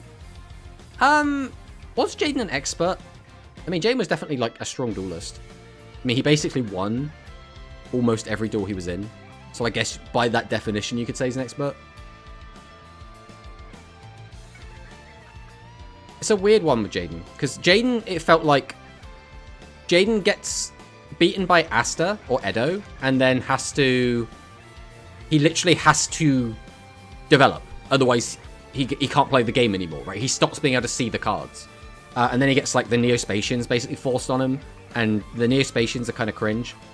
And then, once again, you have, like, the Monster World arc, where he becomes the Supreme King, and once again, that's, like, it's forced on him. Like, he's just like, sure, he made the decision to become the Supreme King, quote unquote, but, like, then it did a bunch of things that he didn't have any control over, and then he's just got to live with, like, the guilt of that. And then obviously he uses super polymerization to fuse him a new bell, which then creates this, like, Jaden alter ego where, like, the final season Jaden is very, like, serious all the time, whereas he started out as very happy-go-lucky. Now he's this, like, really moody, serious character. Is anyone insulting my precious boy? You have to deal with it, Hikari. You're just gonna have to deal with it. Yuma is one of the best character developments I've seen in a Yu-Gi-Oh! Anime. Yes, I agree, and I haven't even seen the entirety of Zexal, but Yuma starts off as an annoying, terrible duelist who's a little shit. And the fact that by the end of it, people really like him, that tells me he progressed. He's suddenly, like, one of the best duelists in the show. He learns how to duel without Asta. He becomes a lot more, like, confident and serious. To me, the best way to have a character get a lot of development is to start them at 0 and then have them progress the whole way through, right? I mean, Soulburner didn't go through much. Main reason why it was because Salamangreat was such a good deck that the creators of the anime actually had a hard time making him lose. Well, didn't they do the same thing to Blue Angel, where they had to, like she had lethal, and then they kept taking it away from her because they were like, we don't want Blue Angel to win here. Shark has a better development, to be honest. Again, without having watched all of Zexal, I don't like Shark. He kind of seems like a bit of a pretentious prick, I guess. Definitely a very good example of 0 to hero. Okay, but Shark's a bitch. I don't like Reginald Castle, as he is called in the English. Shark is not someone who, again, I haven't seen his entire storyline, so I haven't really gotten to know the character. But from what I've seen, he doesn't seem particularly interesting. But I'm sure he gets more interesting once I've watched it, right?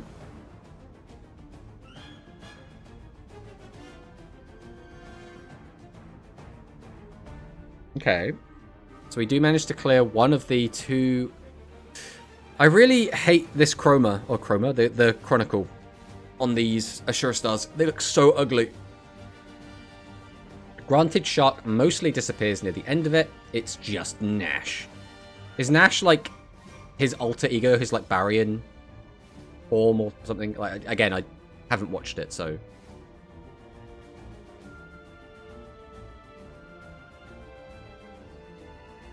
And that is going to be Shoujo taking that game. Now, once again, we've been yapping so much, I have not been paying attention to whether that was game 1, 2, or 3. It looks like we're going into another game. So this is probably game 3. He is basically a bully that gets annoyed by Yuma to be his friend, so he beats Yuma's ass every time they do. Nice, nice. That's his Emperor form, and is a community separate person, giving how it works. Okay. It has faults too. And one day he says, okay, I'm your friend, and my sister is blind and dying, by the way. Yeah, standard. I mean, that's basically like the Joey storyline, right? He was a bully. He gets... then he sticks up for Yugi. And then his sister's blind. So it's the same thing, right? It's basically the same thing. Parallel. Hello, Sakadetsu. Welcome. And hello, Jesse. Welcome. This is the Angel Cup commentary stream, but for the most part, we're just talking about Yu-Gi-Oh! Anime. That's kind of just what we're doing. Because again, it's Gaia Mirrors. It's Gaia Mirrors the whole way down. Like, we haven't seen a single non-Gaia deck in this tournament. So, spoiler alert, Gaia is probably going to be the deck to beat in GRF. So,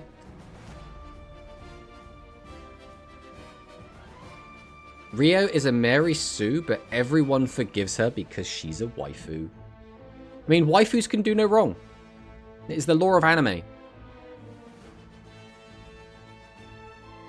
Yu-Gi-Oh! True. This is a...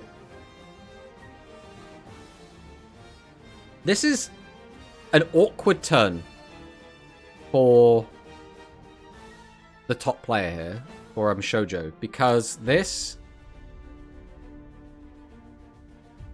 So you sort of have to do a sort of play like this, because otherwise you might just get killed on the crackback. So now at least you have like 3 monsters that can potentially fight off your opponent and like give you a little bit of insulation, but it does not feel good, especially if your opponent's on TCB. TCB could absolutely ruin this man's day, just 100%. She's a Baryon with special powers that can see the future. Ooh. I think I should climb to get KC Max Her. I mean, you don't have to worry about doing it immediately, Sakadet, so you can do it on Sunday. Like there's no rush. Can I please ask what language that is? On screen, this is Japanese. We have Japanese text because we're spectating a Japanese player, basically. Why don't Yugi use Gaia more? Is he stupid? Exactly. Well, he doesn't have any of the broken Gaia cards. That's the issue. Like, imagine if he got, like, Spiral Fusion. I'm sure Yugi would use it a lot more. Also, does Yugi use Gaia outside of Season 0? Other than fillers? Because he uses, like, Swift Gaia in the Virtual World arc. But I'm wondering if Gaia... I've always kind of seen Gaia as more of a grandpa card, like Solomon Moto card. And then her sister wakes up, and suddenly she's okay, and a few arcs later they go on an expedition with Yobu, the most Baryon of all times, and they see some visions where Shark and Rio are both Baryons, and blah blah blah blah blah, they betray just because. Okay. He uses Swift Gaia. Yeah, I remember he uses Swift Gaia in filler, but I don't remember if he uses it in non-filler. Do you care? Call my favorite anime character stupid. Everyone is entitled to their own opinion. I respect that it is your opinion. Yugi is not my favorite anime character. I'll leave it at that. He uses Gaia quite a bit. When? I'm trying to think. Like, I don't remember him using it in Battle City.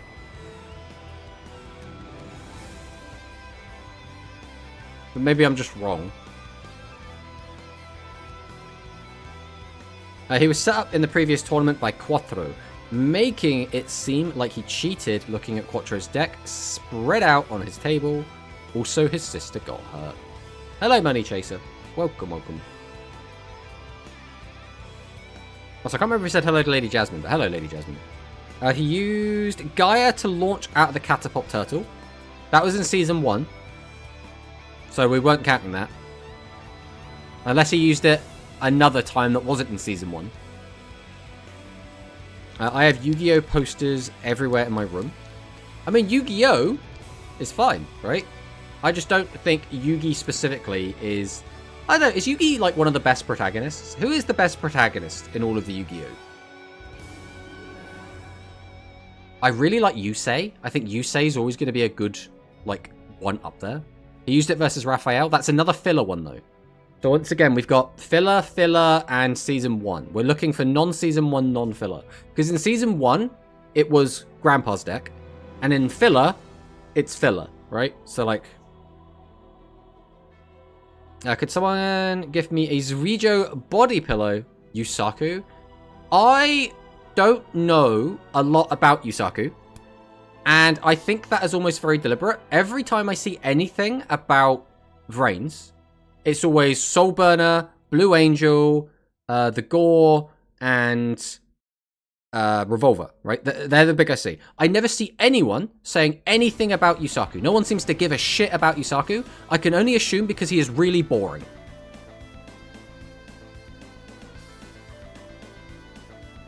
Now, Bonk, Yusei is the best pro tag. I like Yusei. Yugi again is fine. Yugi for me though is like he's vanilla, right? Yugi, you're never gonna have a bad time eating vanilla, but it's just vanilla, right? It's fine. It is great. It's never gonna blow you away, but you're never gonna dislike it, right? That's kind of where Yugi is for me. Jaden is, I think, a really cool character, but I really don't like the Neos cards, and I think for me, I mean, it doesn't really hurt Jaden as a character. I like Happy-Go-Lucky Jaden. I like Moody Jaden. I like Supreme King Jaden. Like, I kind of like all the Jadens. Like, Jaden's fine. And the second is Udius. I don't think Udius is better than Yuga, personally. I think Jaden, he is the one who grown a lot. Yes, we were talking about this earlier as well. Yusaku was boring. Yusaku was boring. And who the heck are these other characters you guys are talking about? I've never heard about any of them. My brain hurts. They're just from the other seasons of Yu-Gi-Oh! Because they are tasteless. He is not boring. You know, maybe he's boring. Maybe he's boring. Maybe it's really difficult to write a character that's interesting that can never lose. I don't know. I mean, Yusei never loses as well. At least I don't remember Yusei having like a big loss on screen. Like, obviously he lost to Jack, right? Quote unquote. But like Yusaku is like Yusei, but with even less emotions. I mean, that's not a great thing in my opinion. Yeah, against Yusaku, again, Yusaku was basically perfect from episode 1, so there was barely any development. He is just traumatized, but he's smart and loyal and stubborn and strong, and you don't get Yusaku. Everything you've just listed there is Gong Strong, but because Gong Strong isn't a pretty boy, you don't like him, Hikari. So just from that alone, I have to say that you're very surface level. You like very shallow properties in people. Because Gong Strong is basically the perfect guy, but you don't like him because he's ugly. Because in your perceived notion of what attractiveness is, Gong Strong doesn't fit into that mold. And I think that really speaks volumes about you as a person. Yusei be punching fools. Yes, Yusei does be punching fools. And he rides a motorbike. That's just cool, right? Yusei is hard-headed, though. All the villains tell him the negative effects about the future, and he still does it. Bro don't give a shit. He's doing his own thing. He's carving his own path. Walking his own road. Most pro tags are in Yu-Gi-Oh! Aren't that interesting, to be honest. I think that's a fair statement. What other seasons? I've only seen the one. Well, there's Yu-Gi-Oh!, which is like known as DM, Duel Monsters, which is Yugi, Joey, Kaiba. Then there's Yu-Gi-Oh! GX, which is Generation Next, which is Jaden, Zane, Cyrus, Alexis. Then there's 5Ds, which is 5 Dragons, which is card games on motorcycles, Yusei, Jack Atlas, Crow. Then there's Zexal, which is Yu-Gi-Oh! With Scouters and alien forms and dueling on the moon and Super Saiyans. And that's... what? Yuma, Shark, Bronk. Can't forget about Bronk. Kaito. There's so many other seasons. There's so many other seasons. Always a secondary character that gets all the attention. Arc V, not mentioned once so far. I like Arc V. I hate Yuya. Yuya is an awful protagonist. I really don't like him. He has some really cool stuff, like a couple of good scenes. As a character, I don't like him. I'd rather have Yusaku with his emo personality instead of another clown that makes bad jokes and is bad at the game. What, like Yuma? Is that what we're going with? Yeah, I'm not a big fan of Yusei either, to be honest, for good reason. Yusei lost to Kallen once, but Kallen doesn't make it a shadow game to prove a point. Yusaku passed, and right at the end he's good. All in between, he's just so bland and boring. It's because he's... I'm not saying that out loud. Don't you dare, I am not shallow. My love for my fictional husbands goes beyond time and universe. Yeah, okay. Okay, Hikari, whatever you say, whatever you say. And Saint Seiya armor. Yeah, basically. Yeah, you get like the whole Saint Seiya thing. Like when he goes into his like... I assume it's a barbarian form. I don't know what Yuba's like form is called. Zexal was way better than people give it credit for, and I'll die on that hill. I think Zexal starts off really bad. Like the very first couple of episodes, I think are really, really bad. I don't know if it improves drastically very quickly or not. And my brain hurts. Why have I never heard of those shows? Well, I mean, they exist. They're all out there. I think Yusaku is not the only problem, though. The entire cast, Yusaku, Blue Angel Gore, is boring. Not like Yusei, Jack, Crow, and Plant Girl. Plant Girl. Bismuth, my friend. Plant Girl. Just Plant Girl. Okay, the disrespect. I love Kurosaki Shun in Arc V. Yes. Shun is one of the better characters. So is... I mean, there's a lot of good characters. Like, Sora is fantastic. Gong is fantastic. Reiji is fantastic. Oh, we can't forget about... oh, crap. What's his name? Name is escaping me. The Perform Mage? Not the Perform Mage. The other one. Abyss Actors. The Abyss Actor guy. What's his name? Why am I forgetting? Silvio Salvatore is fantastic. Absolutely amazing character. Really, really like him. You're cheating on both of your Reign's counterparts' husbands with the rivals when they come near in time. You say so hard-headed that the future's telling him... okay, but the whole plot of Yusaku is he is the Yu-Gi-Oh! Batman. I mean, kind of, yeah. Well, they're not interested in girls anyway. Hey, Tomato, happy Goha Rush Festival Eve. Hello, JD Scrub. Welcome on in. Yeah, we're looking forward to playing some games. Again, we're not going to, like, try and grind it out. I'm not really interested in trying to, like, top 10 or anything like that. We're just going to, like, play it casually and have a good time. Poor Aki.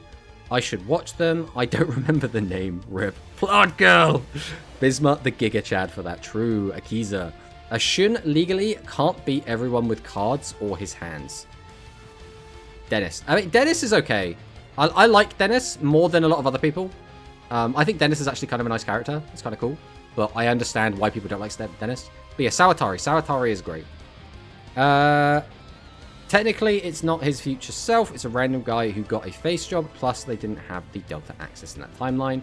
You forgot to mention Maximilian Pegasus. I mean, we're talking about, like, protagonists, right? And Pegasus isn't exactly a protagonist. But... It's one of those things where a lot of the Yu-Gi-Oh! Characters, I think, are written in quite a nice way, but, like, some of them have more going on than others, I will say. Dennis is voiced by my favorite Seiyu, so he gets a free pass. I'm gonna assume that is a good thing. Yugi boy. Arc V had the potential to be the best in the franchise, but they butchered it in every way possible. Arc V has some absolutely ridiculously fantastic duels. It also has some absolutely fantastic arcs. I think when they are, like, the very first arc where they're doing the pendulum tournament thing, where they're like doing a battle royale, like pretty much that entire thing up until they go to the synchro dimension is really good, right? That initial first chunk is fantastic, right? When they go to the synchro dimension, the pacing goes to shit. It goes so bad. A lot of the story elements fall apart. Some of the synchro dimension is good. Most of it is bad. Then they go to Heartland, and again, it picks up again. We get introduced to Kaito. We get introduced to Edo again. We get some really cool characters, like the Serena sisters? I can't remember what they are, but there's the Amazoness sisters. Again, that is all really good again. Then they go to the fusion dimension, and again, I would say that's also a really good arc. We get the like enraged Yuya versus Yuri duel, which is like really, really good. There's like, it has some really, really awful bits and some really, really good bits. That's kind of how I look at Arc V. Pegasus cheated in all of his duels till he lost his Millennium Eye. I mean, yeah. Your voice like Pegasus Tomato lol. I mean, I am, very British. I mean, Yugi cheats in all of his duels too. I mean, kind of, yeah. You're not wrong. When I tried watching Arc V, I just couldn't get past that annoying Shivers kid. I don't mind him, especially since his deck is awesome. He plays Doodle Beasts, and Doodle Beasts is badass, bro. Doodle Beasts is so cool. If it was a Tem, I'll use Mind Crush on all my opponents. Easy win. Tomato, my ice cream was hard like a rock, but you mentioned Kaito, and it melted, and so did I. I mean, Kaito is such a good character, man. Kaito shows up in Arc V, and he genuinely, like, steals the show. He has a brand new deck where he makes Galaxy Eyes Cypher Dragon just every turn for free, because he just always opens the exact combination of cards he needs to make his exact combo that he does every single duel work. And he's just like, he's got protagonist powers. He's so good. He's so good. What I like in Arc V Berserk Yuga versus Selena and Lulu. I think that Sora versus Shun is literally one of the best duels in Yu-Gi-Oh! Full stop. I also think that, again, Berserk Yuya versus Yuri is also one of the best duels in Yu-Gi-Oh! Full stop. That being said, most duels after that do fall a little bit flat. I do think Yuya versus Jack was also a really good duel, but it was not at the level of Sora Shun, and it was not at the level of Berserk Yuya and Yuri. Who's your favorite monster? My favorite is the Ritual Summon Dark Magician. I forget the name. Magician of Black Chaos, I think it's called. I mean, I really like Fright for Tiger. Fright for Tiger is probably my favorite, just because I'm a big Fright for simp. Give me one Yu-Gi-Oh! Pro tag that didn't cheat. Well, like, ever. I mean, that's kind of difficult. I mean, for the most part, Jaden doesn't cheat, I guess. For the most part. Did you know, Tomato, all Arc V has line with Kaito in Duel Links? I did not know that. Kaito is badass in Zexal. His introduction was better in Zexal than Arc V. I didn't like him as much in early Zexal, personally. I think a big part of it is I just don't really like Galaxy Eyes Dragon. His original one, what was it called? Galaxy Eyes something Dragon, not the Cypher. Photon Dragon? Was it? Galaxy Eyes Photon Dragon? But I don't like that original card. Because, like, he sat there, like, tribute summoning out his boss. And everyone else is just, like, X-Easing. And I'm just like, I kind of get it. But it's just very uninteresting to me.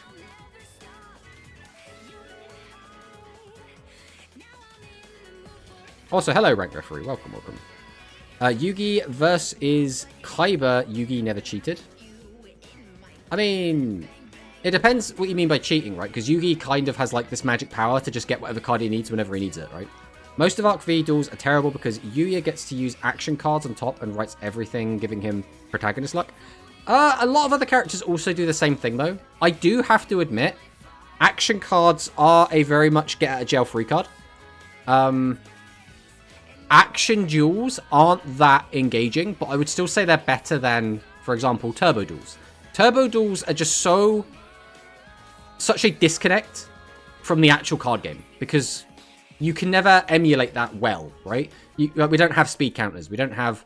obviously, you can't use the spell. You can't use regular spell cards. I don't know. Turbo duels always felt really weird to me. Yuma could never. He's been getting coaching since episode 1. What do you mean? I mean, Yuma does have a, like, alien ghost, like, in his ear the entire time. Tomato ain't ready for the level of the latter half series of Brains. I mean, one of these days. How's getting coached cheating? Well, if it's like a 2v1 and you're getting coached during the duel, basically someone else could just tell you how to play the game. So that is kind of cheating.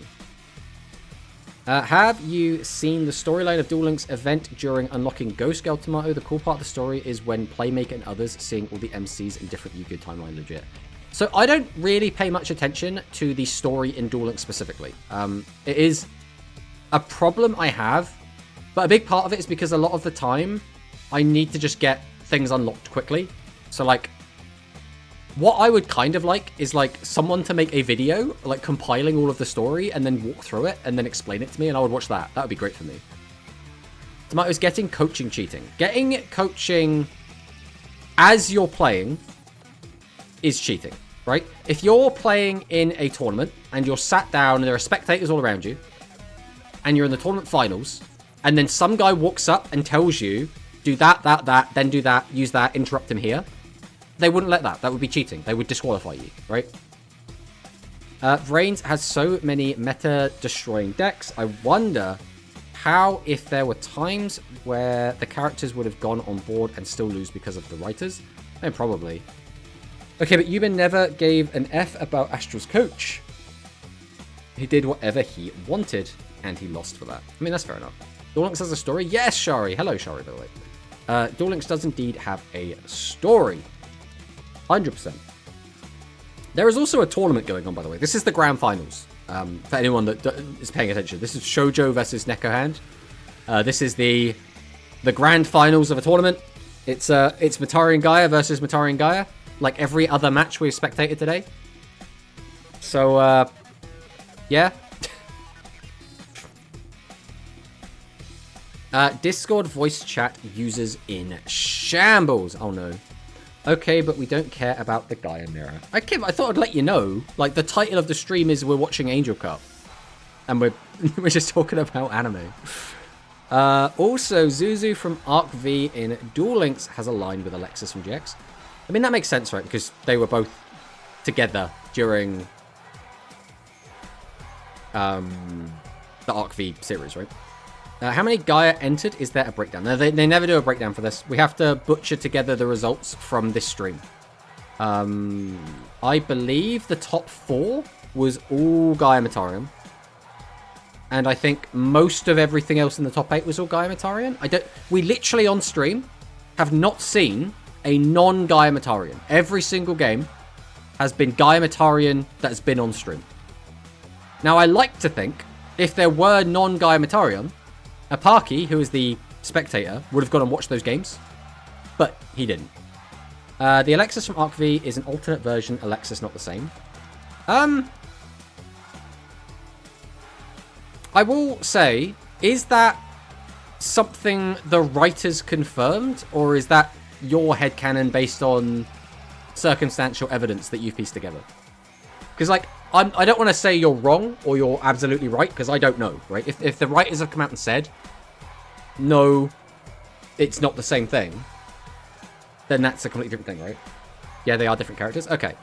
Well, then, you know, it's cool. In which case, why don't we have those characters in Duel Links yet, right? Give me Alexis, Arc V Alexis, right?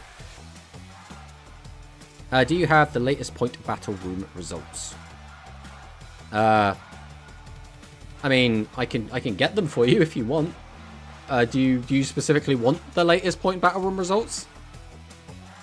Because, I mean, we're not really doing anything else. I can get them for you if you want to see them. Canon Tomato. I don't understand how timelines work after Arc V. Maybe if I watch the whole damn thing at KJ. Also, the writer said. Because I kind of liked in the Arc V Alexis is stronger than GX. I mean, you'd assume so. It's like basically a time skip one, right? Yes, that would be nice. I mean, we won't have like the decks necessarily that won, but like it should be on. Yeah, we have the people that won. So I can come off this. There you go. This was the latest point battle results. It's Hikari and Japanese name Neo and Anal. We're going to say Anal.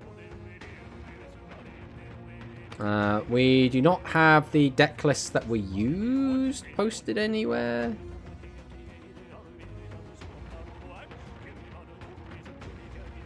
But yeah. There you go. That is it.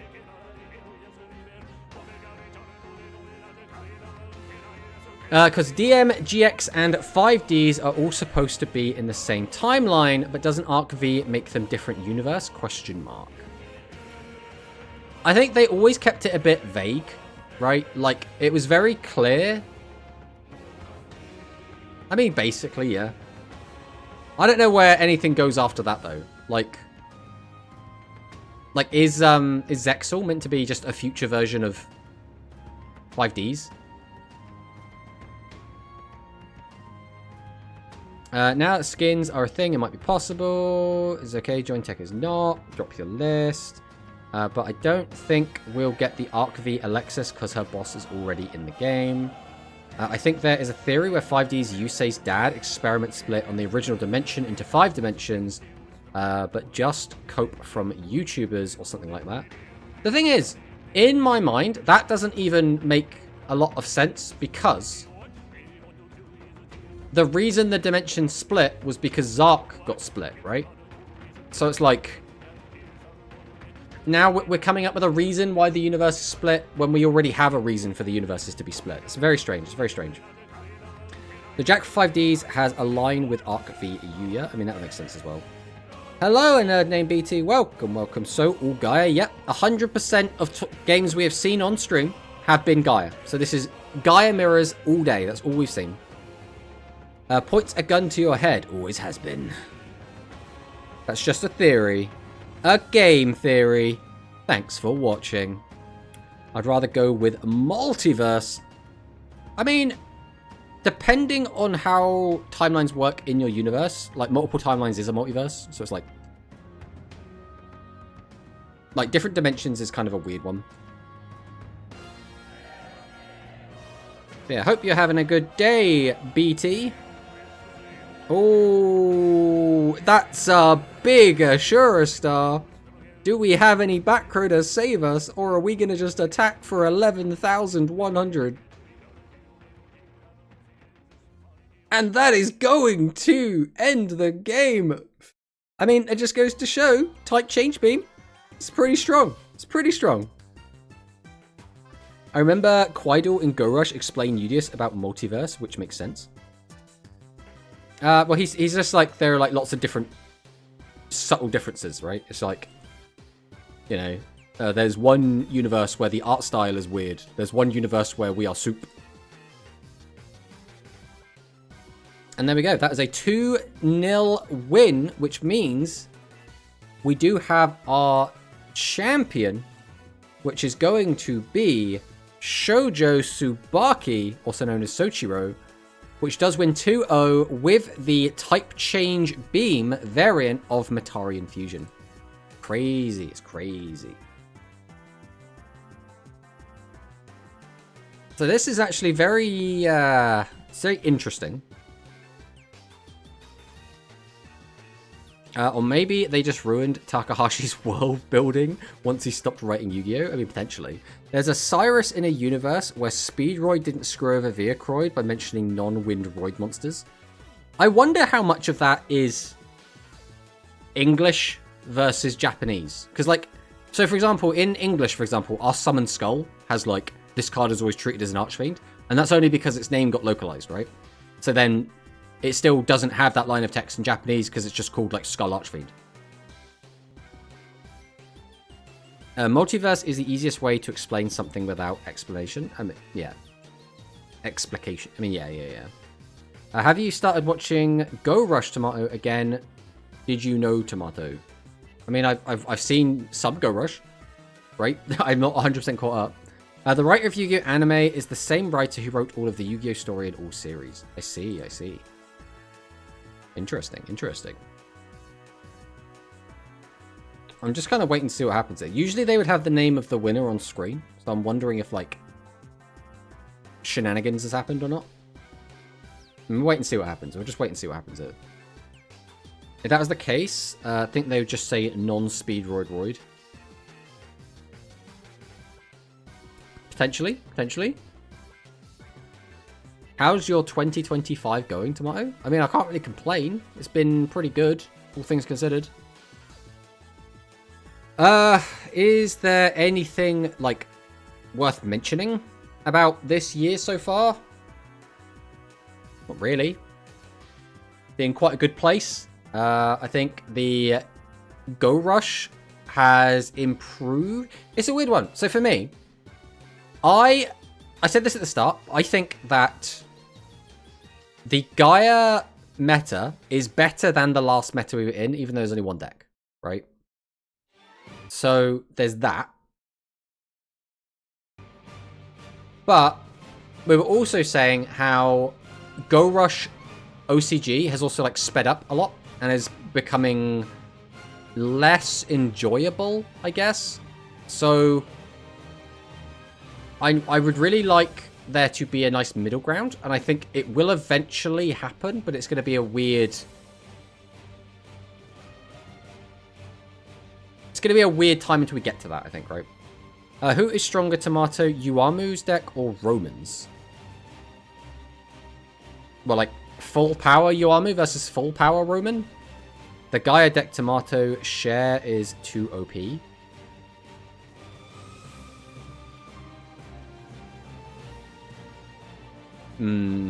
Potentially. We had Ray this year, who's definitely not Soromir 1. I miss Soromir. Soromir was so cool. When's Soromir coming back? Gaia mirrors or psychic mirrors? So I don't actually dislike psychic mirrors. I, though, don't like playing against dragons, and I don't really like playing as dragons, at least not as they are now. Mirror Gear Star Dragons, I think was fine. This version, not so fine. Full power Roman versus full power Yuamu. Probably Yuamu then. Right? It's got to be Yuamu. I mean, Roman's deck is, like, good, but I don't think it can stand up to, like, a full power Go Rush deck full stop, to be honest. Especially, it's like, are we even counting the Roman support cards that came out after the anime, right? Because, like, they're not Roman.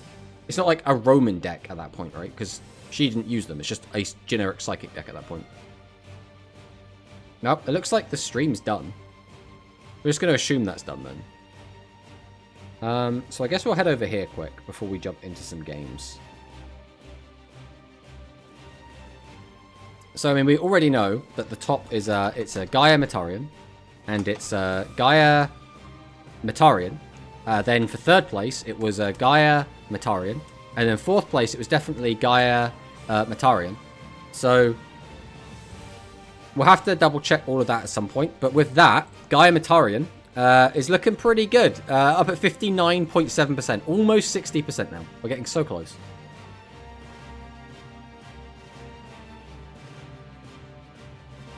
Full power means full power.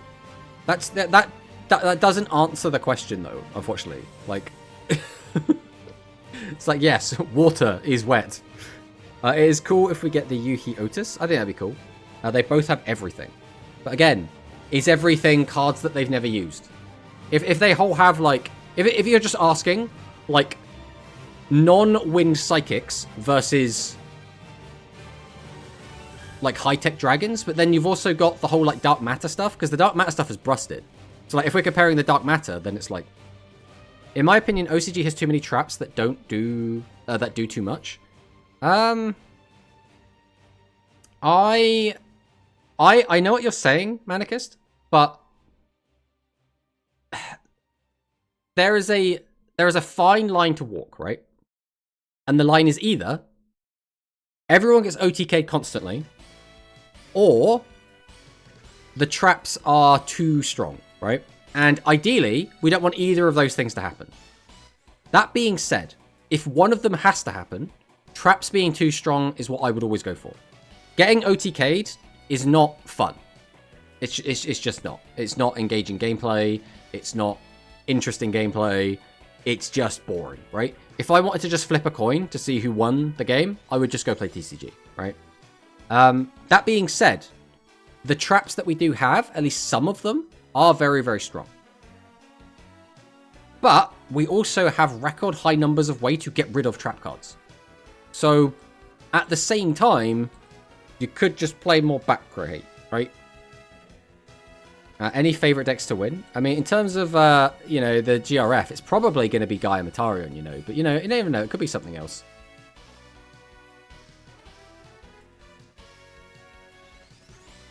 Yep, Gaia Matarion's OP. Looking at this spreadsheet, I'm starting to notice a pattern. Yes, there is some sort of pattern forming.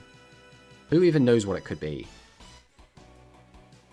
Also, Yuamu's deck is Joint Tech. But again, that's the thing. Yuamu's played, like, 4 different decks. So, like, it's not easy to just, like, break it down, right? I don't really want to spoil about the latest episode of Yu-Gi-Oh!, but I'm not going to spoil it anyway. Okay. Yuamu's goated. I meant go rush. Sea Serpents are going to surprise everyone by beating the top 1 deck in GRF Trust. Calling it now. I would love for that to happen, right? Just to see any of these decks do well. Because I almost expect Chemicalize to do well. Like, I'm expecting Chemicalize to be at least 2. At least 2 top 100. I think we're going to see Chemicalize. I think at least 2. I don't think it's going to, like, dominate. But I think we're going to have at least 2. I don't know if we're going to see any of this. So... Tomato, fix your rush format. You're the only person who could do it. I mean, I have no power to do so. So there's not really much I can do about that, I'm afraid.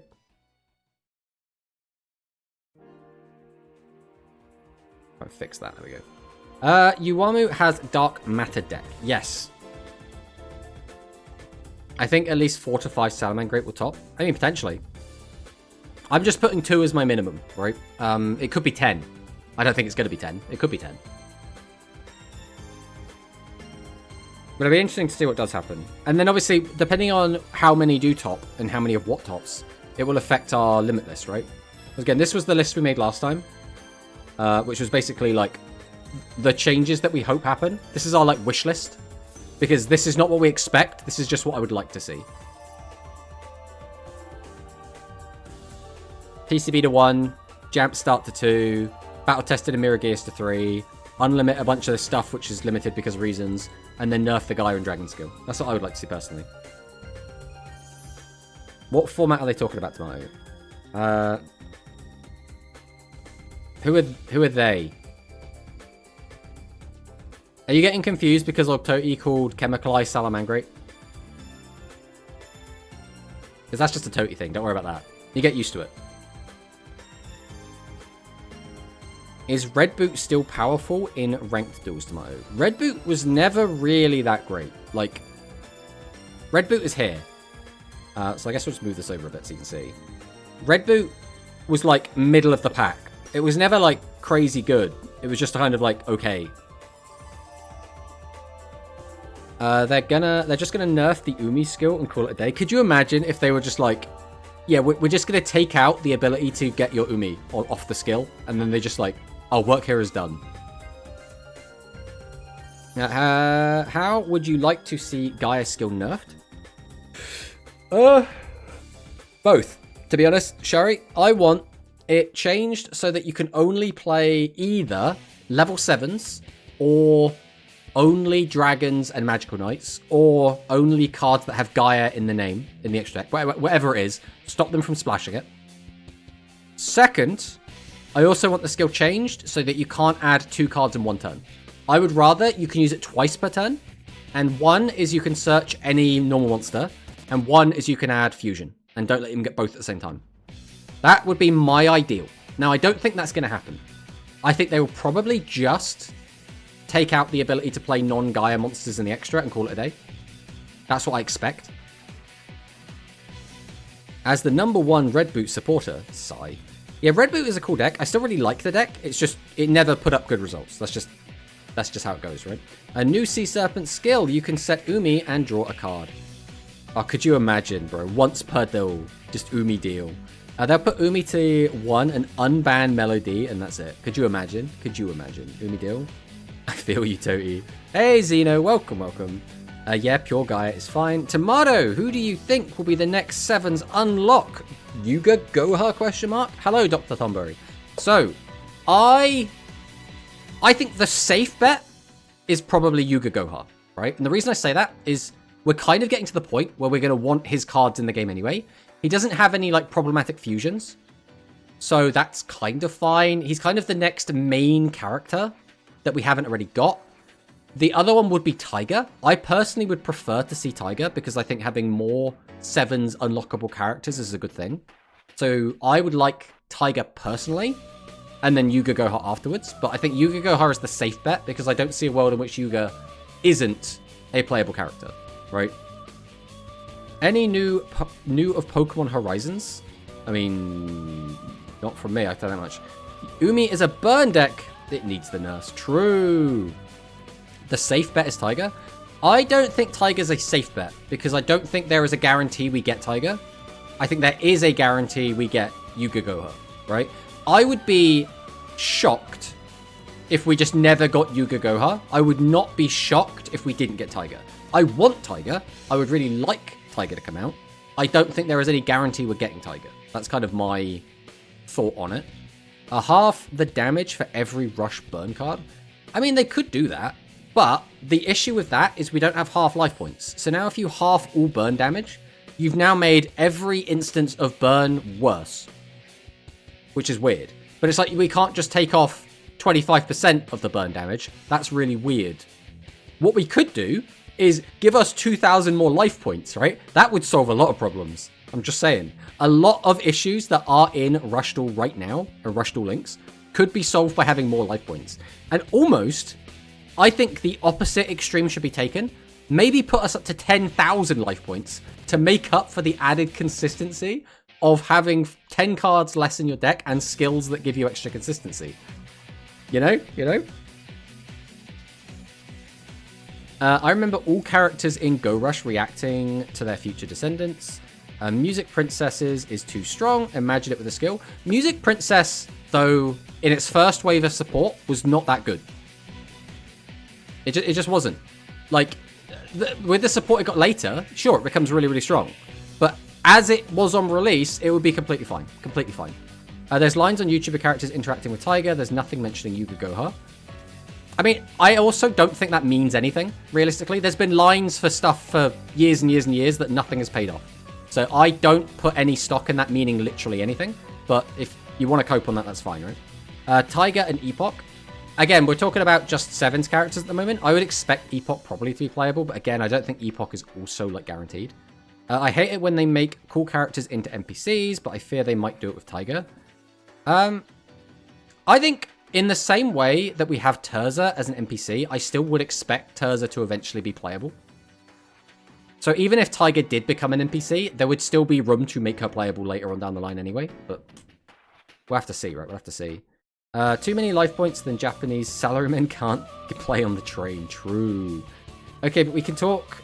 We can't talk about the first wave of support in the same game that got Chaos Femtron and Imaginary Actor early.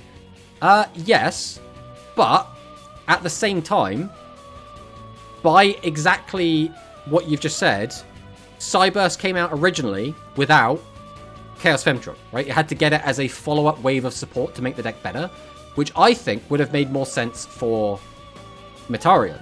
Release Metarian without Reactor, and then if Metarian sucks, give them Reactor in a later box. But they didn't decide to do that, right? Samu Ramen needs to be playable character ASAP then. I mean, I would love that. I want Sabu Ramen and Samu Ramen both to be playable. I would absolutely love that. Basically, there are so many characters in Sevens that you could have an infinite stream of new characters coming out for Sevens and Go Rush. But they've decided not to do that, and that makes me kind of sad. That does make me kind of sad. For you, Tomato, who is better character, Tiger or Epoch? Who is a better character? What do you mean? Like, who is stronger? Who would win in a duel? Who is a better written character? Who do I like more? Who do I think is objectively better? Like, you gotta give me more to work with. How many Royal Rebels, the true counter to Gaia, and Burn builds do you think we will see? Royal Rebels is awkward, right? Royal Rebels, theoretically, on paper, has everything it needs to beat Gaia. It also has a million monsters with 0 defense, which means they can get OTK'd extremely easily. So I think we could see some experimentation, but like we haven't seen anything doing particularly well as of yet. Can't give the players too many gems, I guess. Yawn. I mean, yeah, but they could like release them later on down the line, right? Like once all of the characters that are important are out, just start giving us like, even if you just give them the skins, right? Like you could get like Manabu, for example, just give him like a skin to make him Sabu Ramen. I think that'd be cool. Or Maddox, I guess as it is now. Kamijo Epoch is better because fuck, I love gambling. A written character of the two. I think I would have to give it to Epoch because Epoch has more going on. There's a lot more direct character development. I do think Tiger is a very interesting character though because she's kind of like she's one of the main character's sister. She has a lot of wins that a lot of other characters doesn't. She has this like special relationship with Asana. I think there's a lot going on with Tiger, but Epoch has a lot of character development. Epoch starts off being really annoying and actually turns into quite a likable character. So, Royal Rebels can play Imp and Goat though. I mean, they can do that. They still have a whole bunch of 0 defense that they're going to have to run as well, right? Just because you can play a handful of 1400 defenders doesn't mean you're always going to be able to set 3 1400 defenders, right? That's just not how that works. That's not how Yu-Gi-Oh works. Like, I can't really explain that more than that's not how that's going to go, right? On top of the fact, there will be some games where your hand is just a bunch of high levels, so you have to just use your skill and throw some 0 defense bosses onto the field. And that's going to suck, but you will have to do it at some point. Just summon the monsters in attack. I mean, unironically, in some situations, that will be the better play apocalyptic. Like, it really depends. It depends entirely on what your opponent's got and what you're expecting to deal with. But, like, if you set monsters, you could just get popped by a Sure Star. You can get pierced over by Swift Gaia. So there's a lot you can do to get punished by playing defensively, which is not ideal. Now, on the flip side, if you just leave everything in attack, you're going to get attacked over for free, right? So, like, now I can summon out a Sure Star, pop a back row, and attack over your attack position monster, and get him for, like, 1300 damage. So, there's not really a good option. There is, like, what is the lesser of 2 evils, depending on the current situation, right? So, in some ways, that's why we've seen decks like Pyro actually be able to stand up to them a little bit, because Pyro tends to try and end on just like 3 big guys. That's the ideal. It doesn't always work out that way, but that's your ideal. Rain and Rhino as one character like Paradox. Rain and Rhino. Oh, yeah. I mean, Rhino, I don't... If they were going to, like, just give up on one of them, obviously Rhino has, like, way less duels, way less character development. Like, Rain is kind of the big one. So I could just see Rain just being a character and just not having Rhino. I think I know what Yuga's fate. After dueling, being sent back to his timeline, episode 102, in Go Rush episode 92 of The 7 happens. Okay. Neat. But yeah, overall, Gaia Matarion is definitely going to be the deck to beat. I think everyone and their mum has an idea of what they think might be the counter. Overall, I think that the best counter to Gaia Matarion is probably still just Gaia Matarion. I think the data just kind of back that up somewhat. But it's always going to be a 50-50, right? Because you're always just...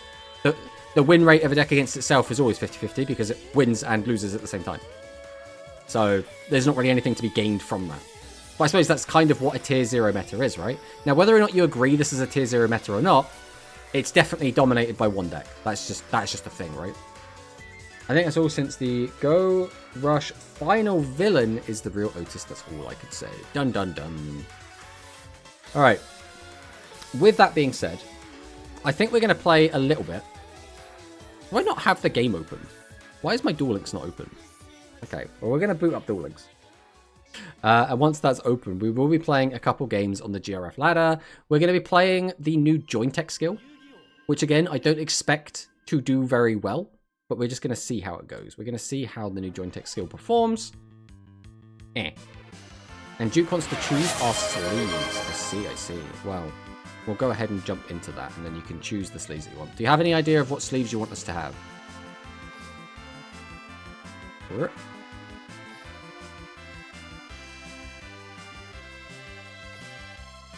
Tomato sleeves? I mean, is tomato even a thing? Is there any tomatoes? I'm pretty sure there isn't like Mystic tomato sleeves. Oh, we're looking at mats for a start. Jointech mentioned. Yeah, I'm pretty sure there isn't any kind of tomato sleeve.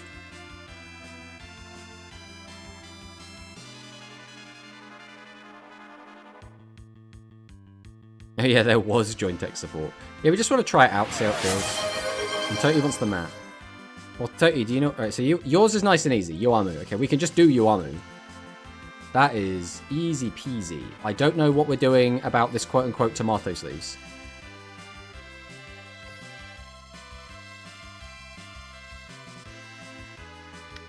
Fairy Cheer Girl.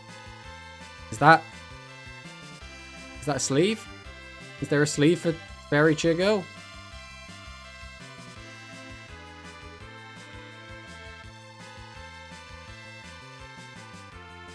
Is that a Fairy Cheer Girl?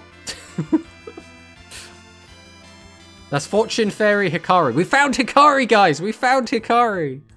I don't see... Oh, this one. There we go. Fairy Cheer Girl. Perfect.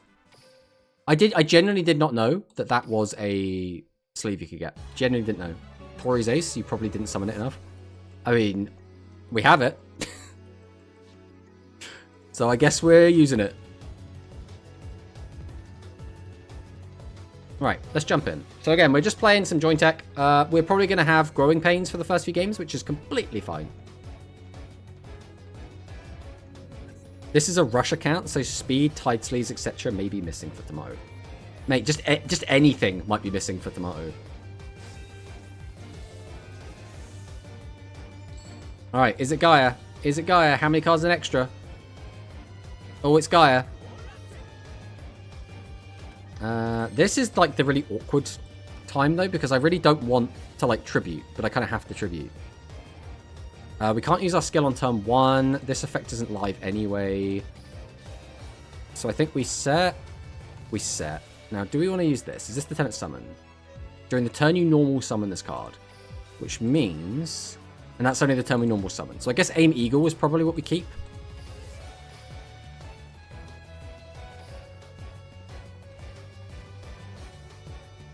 Why are we playing Aim Eagle? Oh, because it sends 2 light. We still can get the boost on it. Okay, we'll just do this.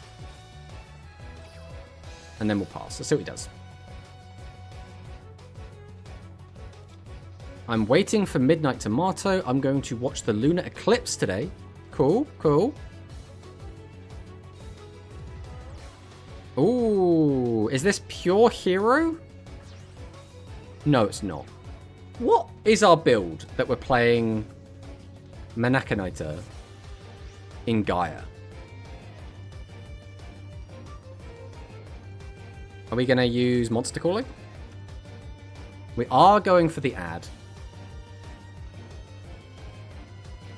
Fuck that ugly ass spider. Where do you even get that? I don't think I saw it anywhere. What do you mean? Look at my Trapantula. He's so cute. So he set 2. Now he's dropping Fusion.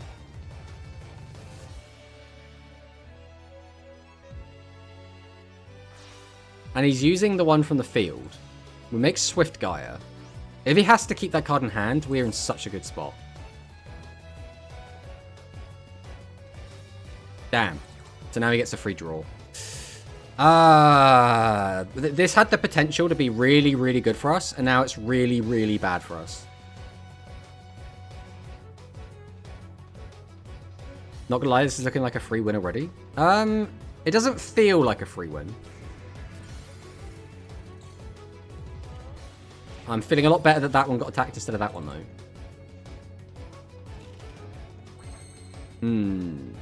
So this is live. But we need a level 4 machine type normal. We can get one into the graveyard. So what exactly is the skill? The skill is just search, right? Make one face-up Joystick Raptor, gain 500 attack. Okay, so the 500 attack on Raptor is pointless. We don't really give a shit about that. Right, we'll go Avant Wolf. We'll go Raptor. I guess I'll go ahead and activate Raptor. Neat. Then I will go ahead and Tribute Summon.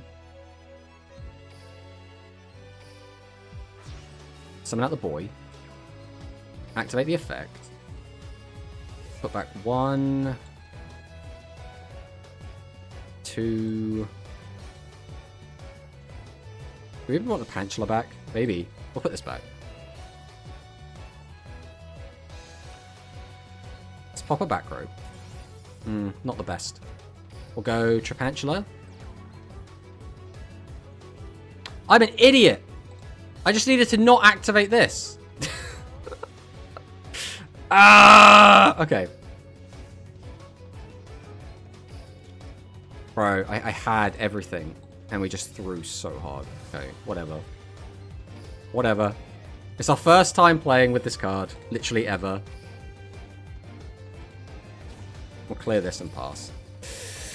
I mean, even if we got it out without a discard, it wouldn't have changed a ton. We would have had to crash. So, like, it doesn't really make much difference. Like, the difference is that he wouldn't have had this, and I wouldn't have had a monster here.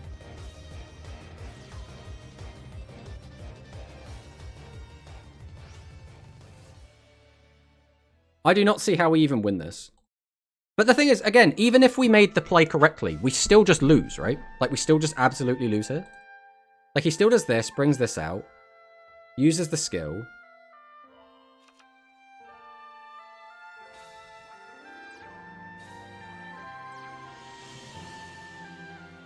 Where's the rest of, like, the hero stuff in this deck? He's bricking. Oh, God. So, actually, no, we would have been in a much better position. To be fair, if he didn't brick, we would still be in a really crap position here. There's another Tinosaurus. This isn't live. So we'll summon. Activate the effect, I guess. I guess we just have to do this, right? Oh god, he has Trap Hole. I can't play around Trap Hole.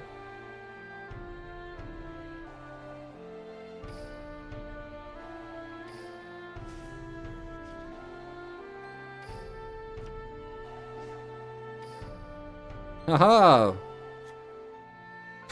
I literally can't play around Trap Hole. I either try and force it out. The thing is, this deck doesn't play any back row hate, so it's always going to be live. I think I have to force it out. And then we just have to pray that he doesn't have back row hate.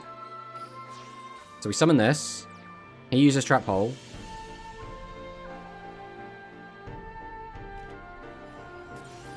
Then we set, and we set. Yeah, I think we were never winning this game, guys. I think we were literally never winning this game. It's hard to play first-time deck. I mean, it's just literally, it's a card we never used before, right? That was the primary issue. But, again, I still don't think we win this game, even if we played it correctly, right? The difference is, he just wouldn't have this on the field. And we'd be like 1,000 life points up. Other than that, it would still be exactly this.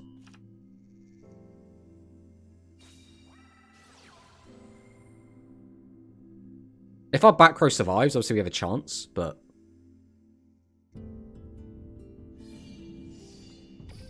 I mean, realistically, it's because Jointex sucks, right? This deck is just bad. That's what it comes down to. Again, even if we played it correctly, we'd still be in a really horrid spot. We still haven't also found our reincarnation. So we'll try and reactor and see what we get. Nope. I can get another boss back. That doesn't fix any of my outstanding issues. So we'll go Tribute 1, Tribute 2, summon out the boy. We'll go ahead and activate Rex. We'll put back Rex. Probably just some Pantulas, to be honest. I think I just kind of want them back. Because we're going to be drawing a lot of cards. So I don't think our actors are going to be live again.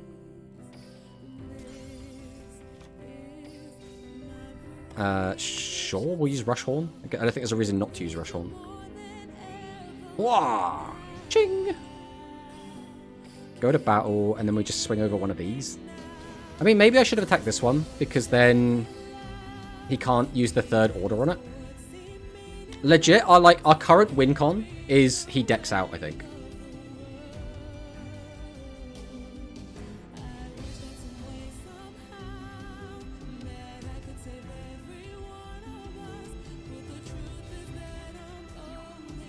Can he not beat... What are you playing? What is this list? You could just use the skill. Is he out of normal monsters? Is he out of normal monsters in his deck? What is happening? I'm so confused. I'm legit so confused. So you're not live anymore. We don't have him. We could just summon these two. But then that's not live. I could activate this, discard this. Get back. Does this have the hand? What does he have engraved? Is there anything we have to worry about? Kind of.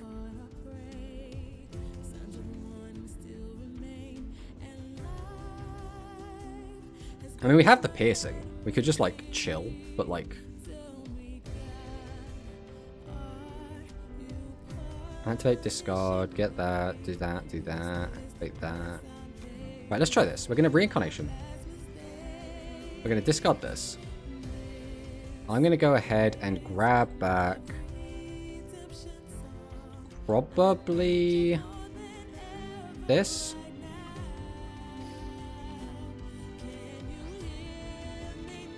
So I'm then going to go ahead and summon out Leo. Activate Leo. I'm going to give you back...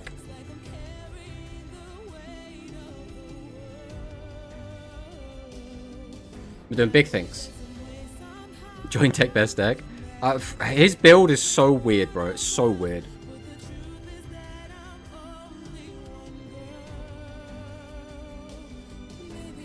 Right, we'll give you this. Okay. So the line we had there was summon that, activate the effect, give him back his card. Summon out the Pantula. Pantula's live. We take back a level 4 normal back to our hand, which would be the Avant Wolf. Then we contribute 2 to summon out the Rex. Rex can then put 3 cards back into our deck, which turns on Actor. Actor gets us an extra +2, which, like, theoretically, the Actor, like, is not the best for us to use there, but, like, there was potential. I also don't think that's replay is worth saving. Realistically. Would it be worth running 2 Barrage as a potential trap hole? So this list originally, the skeleton of this deck was made by... this was a Parky's list. So the logic is it plays a lot similar to how you play the Machine Good Stuff list, which is you have as few spell traps as possible. You basically use Joint Tech Rex to keep recycling, and you want to have as many monsters in the deck as possible, and that kind of pays for having too many level 7s in the deck, because you have more chance of drawing into what you need. So that's the theory behind the deck. Whether or not it actually happens like that, that's another question entirely, right? Like, it's all good to have how we want it to work on pen and paper, but if it doesn't actually perform like that, it doesn't matter how much theory went into it, right?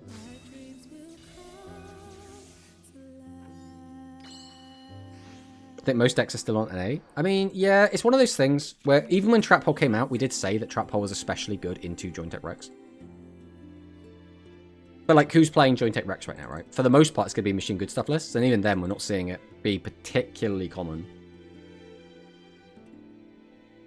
No bosses is a little bit yikes. It means that our turn 1 is probably going to be very defensive, which means we're probably going to be in an awkward situation.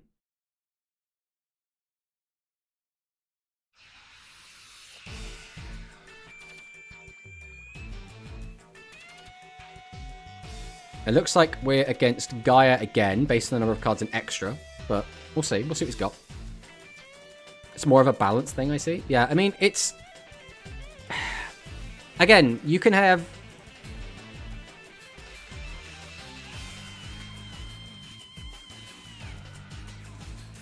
Bro is just casually playing Shining City Knights. I mean, I guess we'll just see where this goes. Boltricorn. Activate the effect. That one. Then I'm just going to summon 2 Leo and just try and go aggro. I mean, what else am I doing with this? Go get him, champ.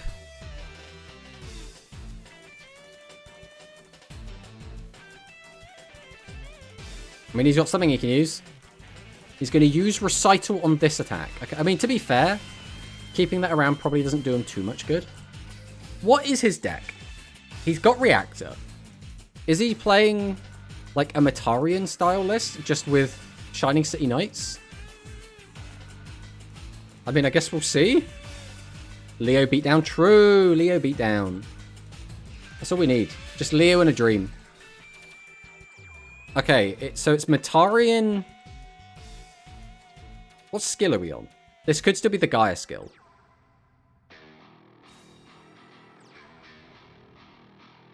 I mean, this is very funny. Because basically the difference here is I'm losing 600 life points, right? In exchange for getting 1400 in on him.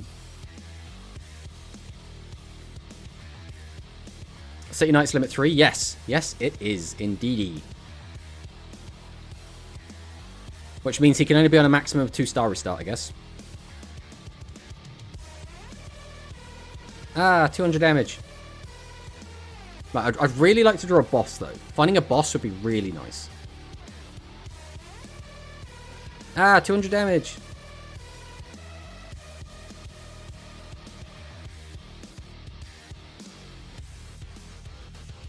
You gonna go for that third attack? There it is. He did it. Alright. Can we find a boss? Is this Cog? No, this is the ladder for GRF. Ah, okay. We'll go Reactor. We'll go ahead and activate Reactor. That hasn't really changed anything. So I could get this out with an extra 1000 attack. Or we just go for another Reactor. I mean, getting out for an extra 1000 attack doesn't actually do a lot for me. So I think we're just going to go for the second Reactor. I mean, if we do manage to mill the card and get the +2, that would be ridiculous value. So I think it's definitely always worth trying. I tribute 2 to summon out my Jointech Triceratops. Oh no, what's it called now? Tinosaurus. Triceratops is the other one. Tinosaurus. We'll use our skill. We'll go ahead and grab back our Rush Horn. We'll go ahead and activate our Rush Horn. Boost the attack up. Now the question is, do we use our effect? I mean, it's 2600 damage. It does put a 2-turn clock on the game. I think we are going to do it. This might get us punished, but we'll see. Sure, we'll flip this down. Or change this to defense, I should say. We will just set this. I could summon this. What's the benefit? They need to have a 7 or higher monster on their field, so this isn't live anyway. So we'll go to battle, and we will attack into this. Ah, he's got another trap card. Boo. Just take the 26, bro. Don't worry about it. So he took 2000 damage to stop himself from taking 2600 damage. So that trap card saved 600 damage. Okay. Interesting. Hello, Serena. Welcome, welcome. Hope everything's going alright with you, Serena. Uh-oh. Uh-oh. You just wouldn't have fusion, right? You just don't have it. See, that's the opposite of not having it. I mean, assuming we're not just dead, theoretically, getting another Tinosaurus off the top could just be lethal. So what, you just flip this up, which is like fine. That represents 300 more damage.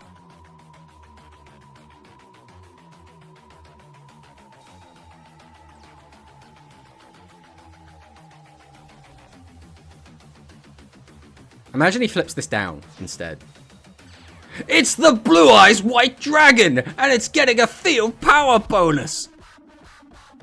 Jesus Christ. Well, him doing that actually now means he is not in lethal range of my my Tyrannosaurus anymore, which is kind of sad. I'm assuming he flips up. Go on, flip it down. It'd be really funny if you flip down. Ah, my Tripantula. It's legend draw. I would assume it is. I mean, we're taking a lot of damage. There's not really anything we can do about that. And now, he is back in range for Tyrannosaurus to OTK. Well, not OTK, but finish him off. Ow. Ow. Ow. Alright, Tyrannosaurus and 2 cards to tribute. Let's see what we can do. Tyrannosaurus, 1 card to tribute. But we can definitely make this just work, right? I mean, we need a tribute anyway, so I guess we'll start out with Craft the Drone. We'll see if there's a delay. There's not. Okay, we'll go ahead and activate Craft the Drone. We're just going to discard Jointech Rex and draw. Do we just use this? Go for him, get the double draw? Probably. Right, we'll go Reincarnation. We're going to discard this because I think more bodies is going to be more beneficial to me overall. We'll grab this. We'll summon Reactor, activate Reactor, put this back in the deck, draw 2. That hasn't really changed much. Tribute 1, Tribute 2, summon, activate the skill, grab this,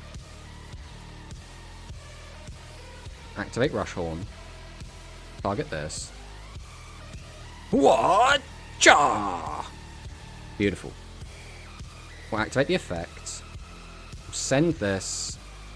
Change this to defense and lower its defense. We'll set this and we'll set this. Go to battle.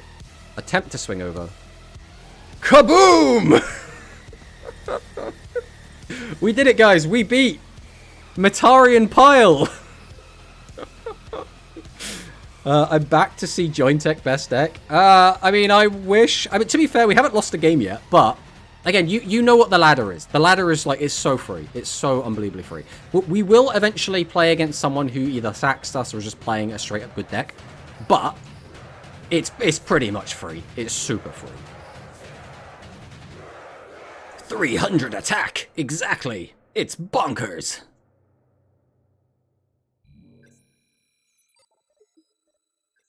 He's using the most powerful, spicy icon. We're on a win streak 3, baby! Alright. Let's see what they've got. Unfortunately, no bosses again. Not ideal, but we'll see what they have.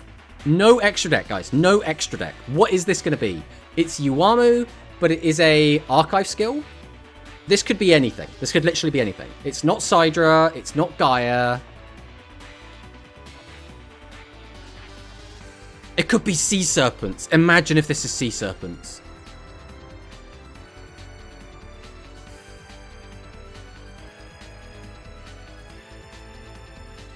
We have a big think. Oh, we're tributing. Is it Meeg?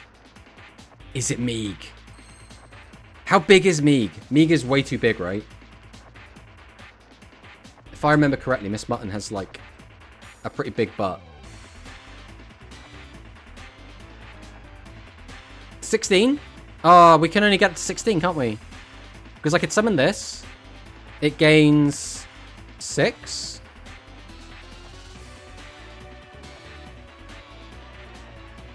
Gains 500. Yeah.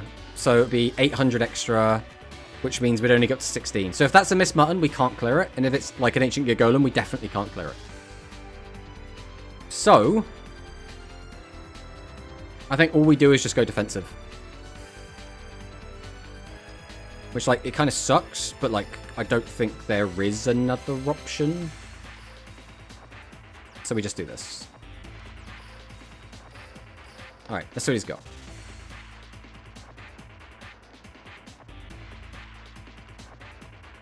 So what we could have done is we could have just put the equip on Leo, but then that 100% puts us in it has to be Meeg. Okay, it was Meeg anyway.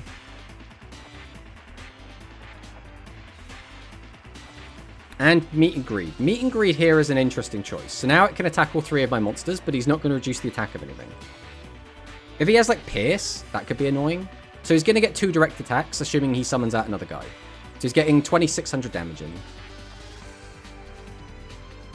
And we are on Servant of Dawn. Okay. I mean, there is a world in which we just die here, to be honest. Eh.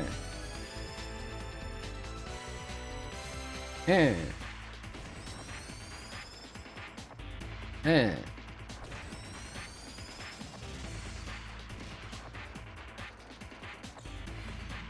Behold, card restoration.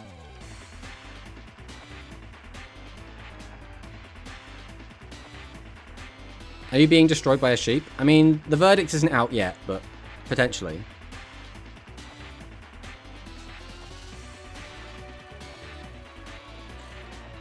Alright. Raptor here.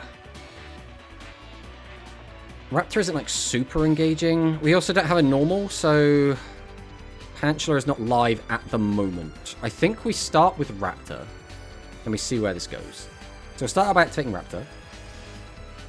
We got double Tinosaurus, which is not really what we were hoping for.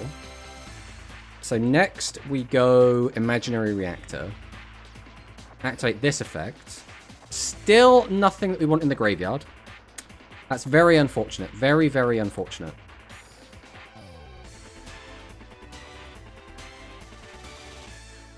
So we'll just Tribute 2. We'll go ahead and activate the effect. And we want one of you back in the deck for sure. Probably want, like, you and you. It's not a nice mix. Surely this is just the good card. I mean, it was a good card. It wasn't, like, the good card. So he's going to reduce our attack no matter what we do. We can't really play around that. But I still don't think putting these in attack position is going to particularly help us. So I think we're just going to set them both.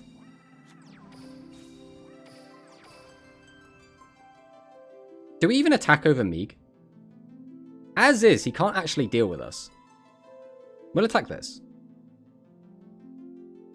Okay, he has a live back row that wasn't card restoration.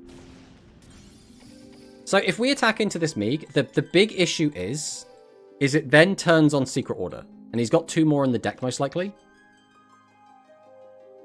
How many Crusher Drone? What, Crusher Drone?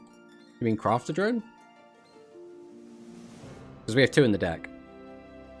They're Mat and Sleeves. Too good, you don't have a chance. I mean, we'll see. We'll see what happens. So you can reduce me by 200, and Meek still can't get over. Oh, you can use Servant of Dawn. I mean, regardless, I think it didn't make too much of a difference. Maybe it does. We're also playing Forest.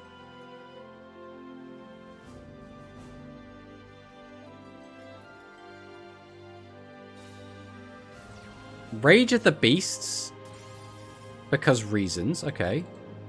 I mean, I'm quite happy to see Rage of the Beasts go off, to be honest. Can't they boost with their skill? I think they can. I can't remember if it's the turn you normal summon a monster. I think you just have to have one on the field.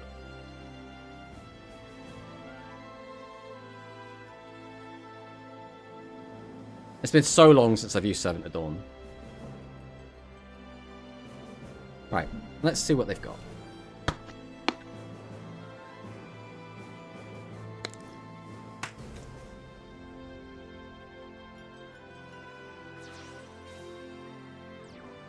Okay, they had the spare anyway. Yeah, it's just if you have. So yeah, they did not need to summon. Oh, we actually got to keep a Crafter Drone, which is really nice. Okay, there's actually quite a lot we can do with this then. Where do we want to start?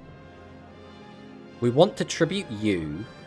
Ideally, we want to get another guy out. But, like, if we can get that into the graveyard, that would actually be huge. Right, let's start out with Crafter Drone. We'll activate Crafter Drone. I'm going to send this. See what we draw. That's also not bad. Next, we will summon out Reactor. Activate Reactor. Again, not the best mills, but it's fine. So we will go ahead and tribute both of these. Okay, he's got Trap Hole again! Stop playing Trap Hole! Stop it!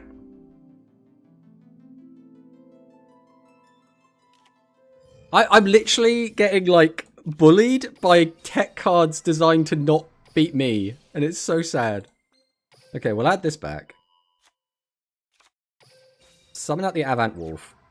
We'll then summon out the Jointed Rex. Imagine if I could get both Rexes out here. Right, that would actually have been disgusting. But, unfortunately, we don't live in that world. Probably putting this back.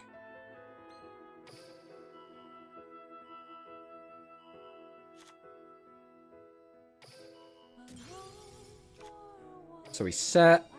We go ahead and activate the skill. Add this to hand.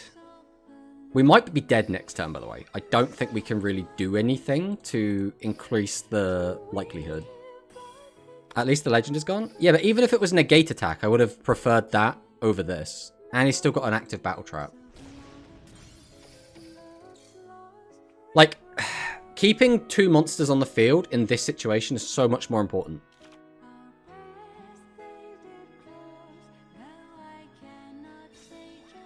And he's got order as well. That's the last secret order.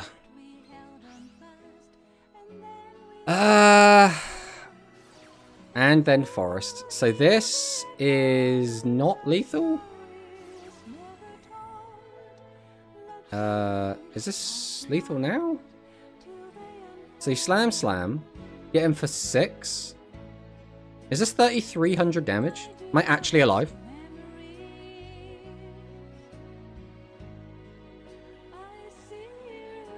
Oh no, because you haven't used the skill yet. No, we're dead. We're dead. We're dead. That's a shame. That is a shame. This literally came down to, if we didn't get Trap Hold, we win. I mean, what can we do? Jointek's a bad deck. We're trying what we can with the limited tools we have. We can't do anything with an awful deck, unfortunately. It's a weird one where, like, there's little nuggets here, right? Where, like, some of what this deck does looks kind of cool, but I feel like we're not doing anything unfair enough, right? We have the ability to get in, like, a chunk of damage by using the Tyrannosaurus, which is, like, quite nice. But we lack the overall, like, ability to plus a ton. We lack the ability to do anything other than get that little chunk of damage in.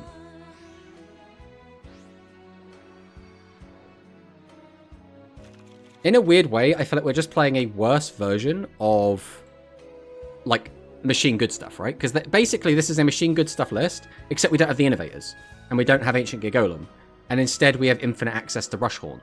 And Rushhorn is good, right? I don't want to, like, say infinite access to Rushhorn is, like, straight up bad, but it isn't, you know, infinite access, it isn't Ancient Gear Golem, it's not thingy as well. We're against Harpies. Okay, we will activate Reincarnation. We're going to discard this. We're going to take back this. We're going to summon out Reactor. We're going to activate Reactor. We'll put this back into the deck. We'll draw 2. We will have a little thinking session. We will summon. We will tribute 1, tribute 2. We will summon. We'll set. Activate our skill. Take back Rushhorn. Activate Rushhorn. Now, the only issue here is he probably has a 1400 defender somewhere here. And we just don't know where it is. So we're just going to swing. Right, 1400 defender. Nothing we can do about that. Right, they're all going to be 1400 defenders then, most likely. Yeah, so no matter what, unfortunately, Trapantula was never getting through, but it's fine. It's fine. Machine bad stuff. I mean, kind of. 7 shift to play around trap hole, bro. The thing is, we don't plus enough with this deck as is, let alone now just like minusing more. I suppose it's not really minusing, it's not like a good plus, I guess. Oh no, Talismanic Seal Array's gone. Actually, if this is Harpy Max, and he actually gets the maximum off, him hitting that could actually be devastating for us.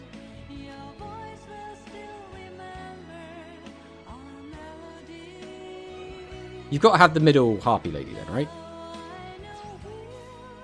We've got R. Right, so now you can crash. It's currently what's going on. Hysteric Force. Yeah. Are we going to crash? Ooh, Talismanic Seal Array is the last card in hand. Okay, that is a little bit annoying. That does mean he's going to get to clear my whole board. He can reduce 14 off this, though, which means he'd have to crash into here. Unless he uses it somewhere else. Because this has to crash here if he wants to make use of it. Okay, so he's going to crash. I mean, all things considered, that could have been a lot worse. We just need to draw playable here, and we'll be completely fine.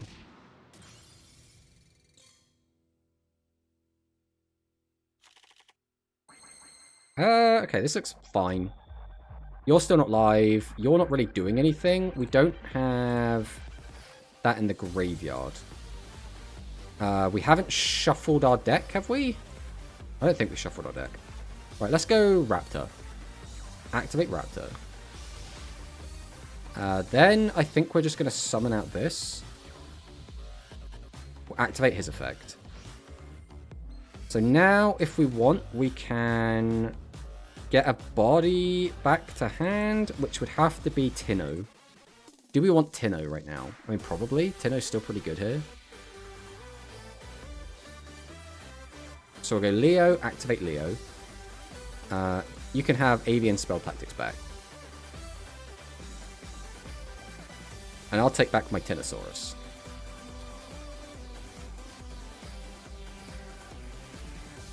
Tribute 1. Tribute 2. Summon this out. Activate the effect. We probably want 1 Tinno back. Probably grab these.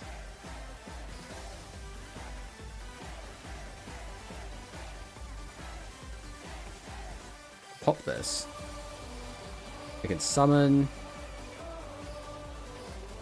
And go ahead and tribute 2. Get out the Tinno. Press rush. Get this back.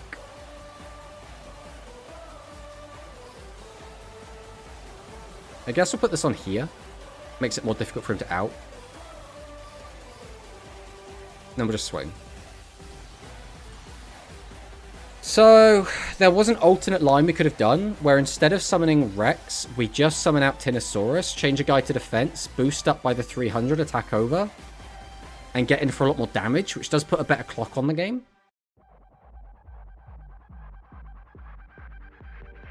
This is always going to be the issue with this deck as well, is because we only have a singular copy of Rushhorn.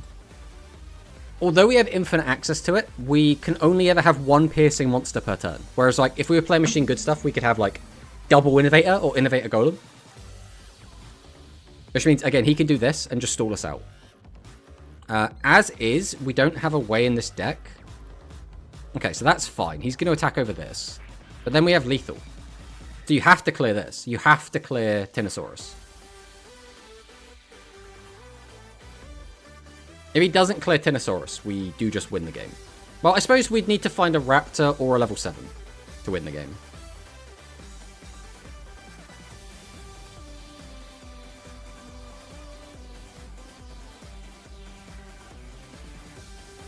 Okay, so Raptor or 7, and we just straight up win. So we just need to not brick.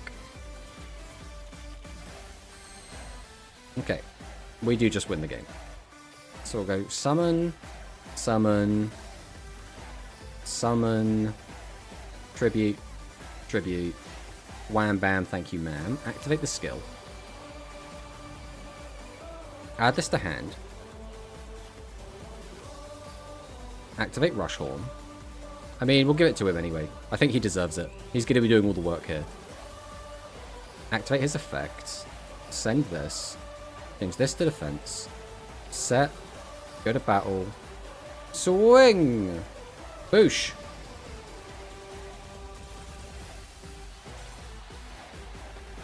There we go. Another nice, quick, and easy win in the books. Up to 90 as well. Playing these bad decks. I kind of wanted to make a video about this deck, but I don't know if it's worth it. Saying that, this deck is probably still better than the Sea Serpent deck. Now, this deck is definitely better than the Sea Serpent deck. The only thing is, there hasn't really been much of a... there hasn't been much of a demand for a joint tech, like deck profile, so maybe it just doesn't matter. Also, none of these games are against real decks. They don't even make really good replays.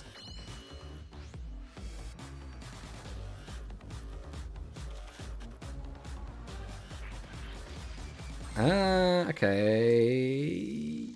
I think we probably just set these. I think this is going to be our best case scenario. And just hope he doesn't just pierce all over us.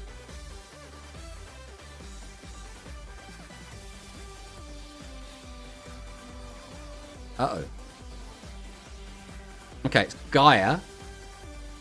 Gaia going second is actually horrific. So let's just hope we don't get absolutely blown up here.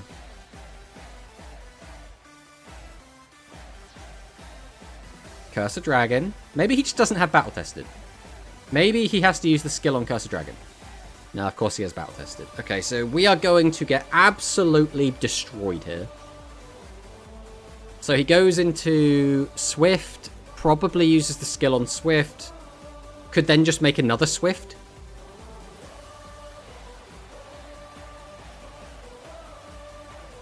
If he does double Swift or Swift into Conqueror of Champions, we are losing almost all of our life points immediately. And then I don't think we have any kind of chance to make any kind of comeback.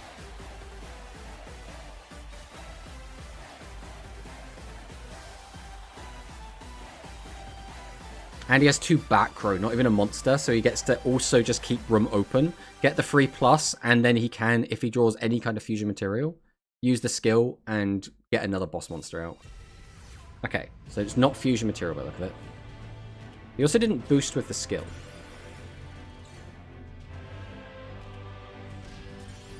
Interesting. So now this might just come down to what back row he's got. So let's go Tarantula. Activate Tarantula. We'll grab this back. We will go ahead and summon. We'll tribute 1, tribute 2, summon out the boy. Go ahead and activate our skill. We'll grab this to our hand. Then it's like, how aggro do we go? Because like he hasn't used his skill yet, so like he could just kill us out of absolutely nowhere. There's not really anything we can do about it. Either way, we're probably doing this. We want to change that to defense as well, so we're always doing that. I think the play is this. I think we set this. We tribute 2. We activate the effect. We discard this. We change this to defense. We go to battle, and then we walk into a trap card, and we feel very sad. Yeah. I mean, we couldn't play around that, so it is what it is. We had no way to do anything about it. Yeah, this kinda sucks.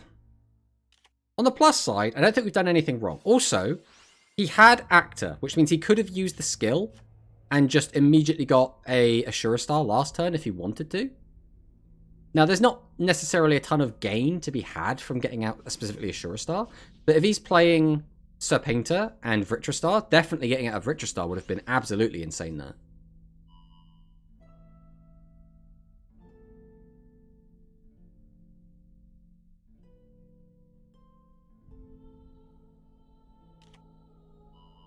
Adds the Cursor Dragon. Adds Fusion. Or Polymerization, even.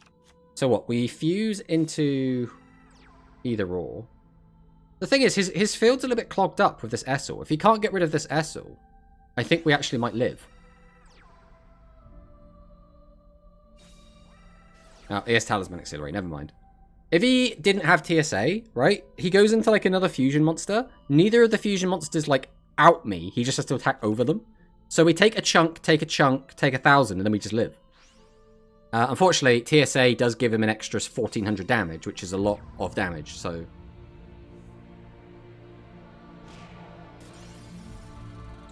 Wait a minute. How... It's sad we're going to lose to this, because this guy sucks. I swear he probably could have ended the game in either of the last 2 turns. But he's so bad, he just can't see it. We also don't have access to Actor, which kind of sucks. We can get back a boss, or we can get back a boss. Well, we can't use that one. And we don't have access to the boss we want to get back. So all we can do is get back Tinosaurus. So we'll go Trapantula, activate Trapantula, grab back Avant Wolf. We'll summon out Drone. We're just going to activate Drone straight up, I think. I don't think there's any reason to sit on it. I'm just going to discard and draw. Okay, that potentially could change something. The issue is, we're so low on life points now that if we commit to, like, anything, we're still in a bad way. So we're going to have to use Reincarnation either way. That's always happening. We always send this. We always grab Tinosaurus. I think we're going to have to try and make something happen. So we're going to go for the reactor. Activate the effect. Mill 2. We'll put this back. Right. We need some kind of miracle. So like just a pile of traps or something. Well, that's completely useless, unfortunately. We will then just tribute these two. Get out this. We will go ahead and activate the effect. We'll just get rid of you. Change you to defense again. Activate our skill. Grab back the equip. Set this. I don't think this is going to keep us alive, though. I think we're going to take way too much damage. But then again, I think even if we had everything set up how we wanted it to, I think we'd probably die anyway, because he can just make Conqueror champions. Does he have yet another trap card? Oh, no trap card this time. Imagine we somehow win this game. Like, I think it is actually impossible, but imagine we somehow win this game. Like, he just, like, a battle-tested Gaia wins him the game. We know that he still has Fusion as well, which is probably face down on the field at the moment. So this is just lethal on its own. We'll let him finish us off because, you know, why not? This guy is playing so badly, I doubt he gets many wins. So I think we will just let him have this and we'll let him, like, style on us.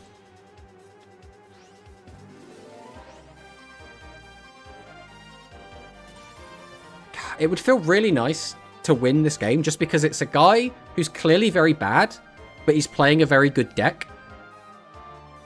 I mean, it's one of those things, right? A lot of these players probably aren't actually Rush players, right? Or if they are Rush players, they're probably not, like, super dedicated Rush players. Probably very casual. Like, this guy probably just didn't know that he had lethal, like, 3 turns ago.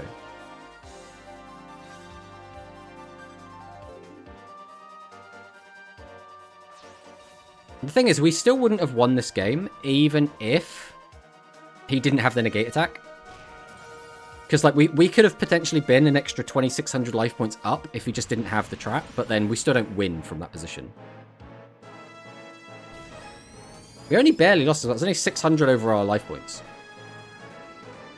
Imagine there was a world which made a comeback there. That would have been really funny, but unfortunately, that's just not the way this goes. Right, let's jump into another game. Let's see if we can get a good one. I would really like to beat good decks with this deck, but again, I don't think it's going to happen. I don't think it's realistically going to happen. Well, that would be really cool. It's like, if we couldn't beat that guy who played really, really badly, we're never going to be a good player playing a good deck, realistically. AMA Lover. Okay. 6 cards an extra, and we're playing an Archive skill. So I think, once again, this is probably just going to be Gaia once again in the Gaia Rush Festival. Oh. What? Like Gaia Dragons, maybe? Gaia Dragons. This is a deck I've seen a couple of people toying with. I don't think it's very good. But... Bro, we're just dumping Winged Dragon Guiding the Fortress. Adds Curse of Dragon to hand. Adds Poly. So we're just going to, what, turn 1, drop Swift? Or have we got a Gaia in hand already?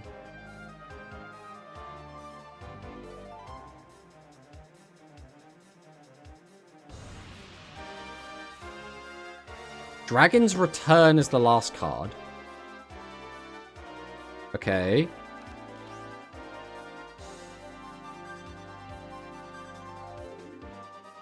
This is where, like, the draw was, like, hard draw a Gaia. I mean, it's basically pure Gaia, but you get to draw an extra card, like, once a game. Yeah, that doesn't seem great. So one of those is Fusion. We know what the card in hand is. We'll go Reactor. We just want to mill a normal. No normal. That's kind of sad, but it is what it is. We'll summon this to check for Trap Hole. There's no Trap Hole. We will Tribute 1. Tribute 2. Summon out the boy. Activate the skill. We'll put back... probably you, and you. Alright, we just need to win the 50-50. That one. We don't know if that was the correct option or not. We'll grab this. We'll activate Rush Horn. We'll boost the attack of Rex. We will then set, go to battle, and we will just attempt to attack over this. Okay. So that back row could still be anything. It could be Fusion. It could be Talismanic Seal Array. It could be anything. It could be another one of those draw spells. Little question, where can I find out about Rush Duel OCG?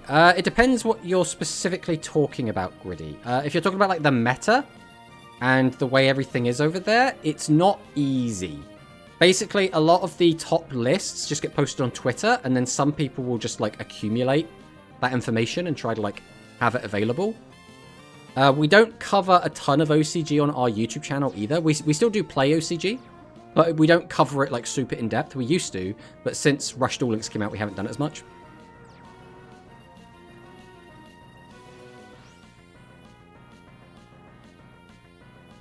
This is probably what you play if you absolutely don't want to spend gems on Rush. I mean, I guess that makes sense. Conqueror of Champions. So my guess is he pops the back row. Which is kind of sad because it's a legend. So it would obviously be really nice to have it. But if this is it, though, we are big chilling.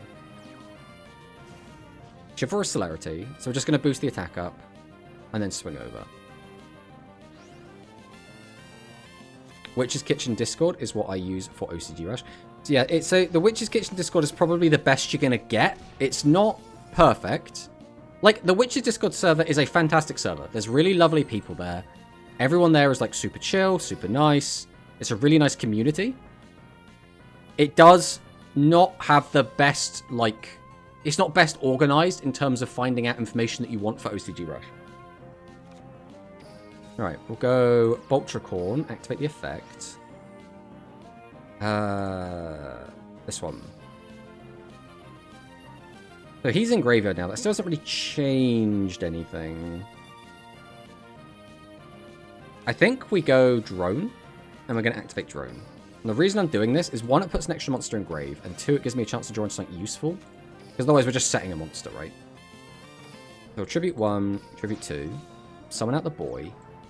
We'll go ahead and activate Rex.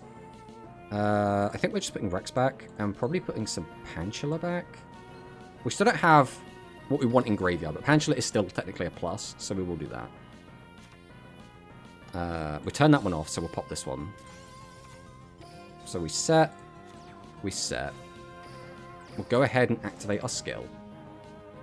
We'll grab Rush Horn. Activate Rush Horn. Boost the attack of our Rex. Go to battle, and we will just swing. Okay. All things considered, this is looking okay at the moment. Bring counter traps and negates to rush. I don't even necessarily think that, like, counter traps and negates are super healthy in TCG, to be honest, so... I don't think I like where Rabbit Hole leads. Don't worry about it. Just YOLO. Don't hit my trap, you jerk. I mean, realistically, that trap's probably not super helpful, but... This is an interesting board that we've created here. Then we're keeping the Triad Drago. Okay, okay. He still can't use his back row. So unfortunately, we are going to take a chunk of damage here. There's nothing we can do about it. Nopas Yappers. Bring interaction to rush, please, Konami. Again, there's a difference between, like, interaction and hard negates, right? 1, 2. We just got that. We get back a body. We have a good chance to draw into more bodies. We also have that in hand already, which is quite nice. We probably do this then. Right, so we're going to activate. I think we're sending Tinno to the graveyard here for now. We'll grab back Reactor. We'll go ahead and summon Reactor. Activate the effect. Mill 2. Oh, we finally got some normals in the graveyard. We'll put this back into the deck. Draw 2. That's not bad, but I think I would have rather kept the Tinno, but it's hindsight, right? We will then summon out Aim Eagle. Is this the turn it's normal summoned? It's only normal summon. That's actually really annoying. So it's, are we going to get Tinno? We could summon, get him back a back row, pop both, but I'd have to get out all 3. We'd have 1, 2, 3, 4, which is still not going to be enough. Unless we just don't summon Rex. Nah, we are summoning one of these Rexes in play, aren't we? Right, we'll just do this. We'll distribute 2. We'll go ahead and activate Rex. We'll put 1. We'll put 2. We'll put... we probably don't need you. We'll put 3. 3 back into deck. We'll pop this. Then we're going to go Leo. We're going to go Raptor. We'll activate Raptor. The question is, do I activate Leo? I don't need to, but like having another boss in hand for next turn is kind of nice. And we're always going to be tributing something. So yeah, go on then. You can have that back.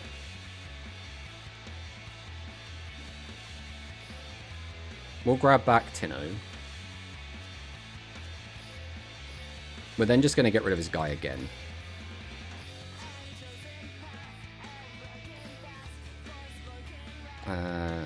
Do I even want more Tinosaurus in my deck right now? Probably not. I mean, we've shuffled our deck a few times. We'll put Actor back in.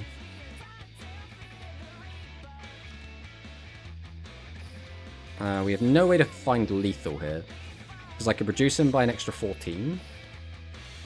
But that still ain't going to be lethal. Maybe there was a lethal line here, actually. If we had just kept this... If we'd summoned this instead of this, we could have discarded, changed 1 to defense, gotten in for a load more damage. What would that damage have been? So it would have been... 20... No, it still wouldn't have been lethal. It would have been a lot, though. This gives me follow-up for next turn, but the other play would have got a lot more damage in, which means I could have set up a kill next turn, which probably would have been better overall. Bro doesn't like when he doesn't play the game. Insane. Playing the game is pretty fun, actually. Controversial take, perhaps. I mean, it depends, right? Sometimes playing the game isn't fun. Who made Rush? This is some BS. True. True. I mean, did we just, like, YOLO here? Because I can go, like, Trapantula. Activate Trapantula. Grab this back. Then I could just, like, tribute over 2. Like, 1, 2. Summon this out. Then I can summon out Leo. Activate its effect. Give you back this. Grab back Rex.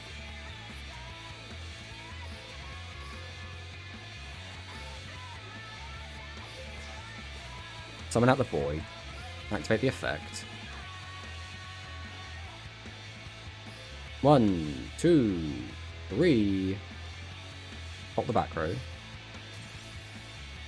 Then activate reincarnation.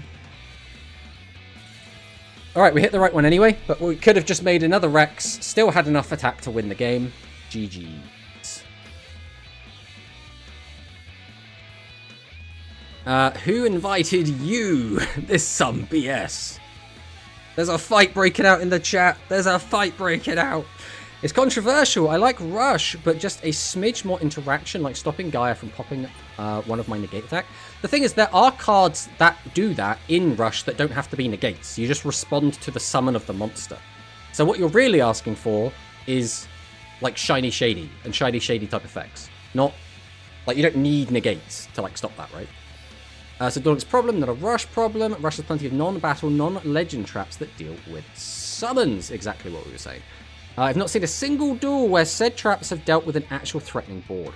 But again, we don't have them in OCG. That's the difference, right? We have them in OCG. We don't have them in Duel Links, right?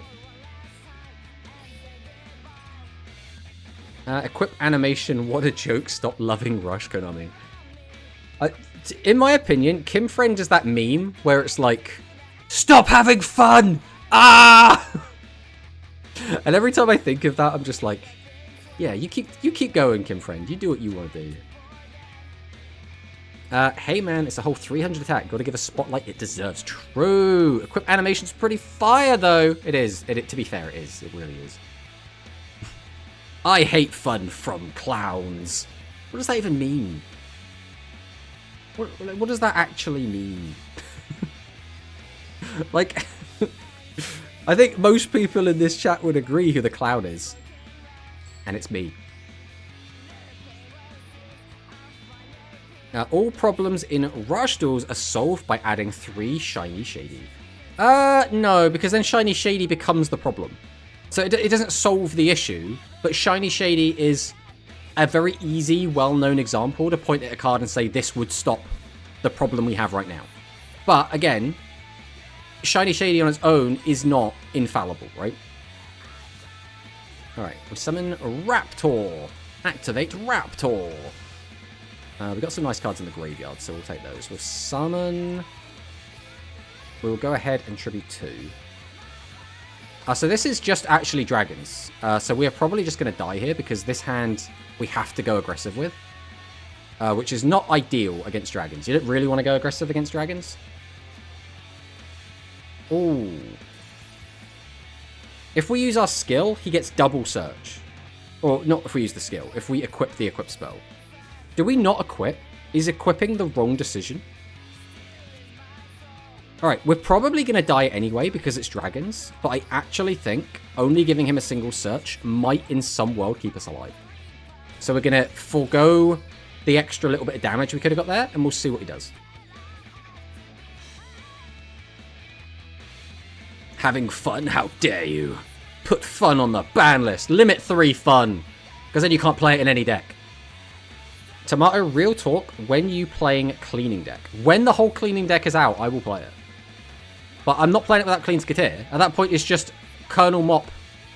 That's it. That's not a deck. The Zyphos animation into Oblivion is the only thing that keeps me playing Galaxy. True. Oh, don't... No! No! He didn't even use the skill! He had... Oh, no, he didn't. He did. He had a fusion. Okay, we're fine. I will allow it.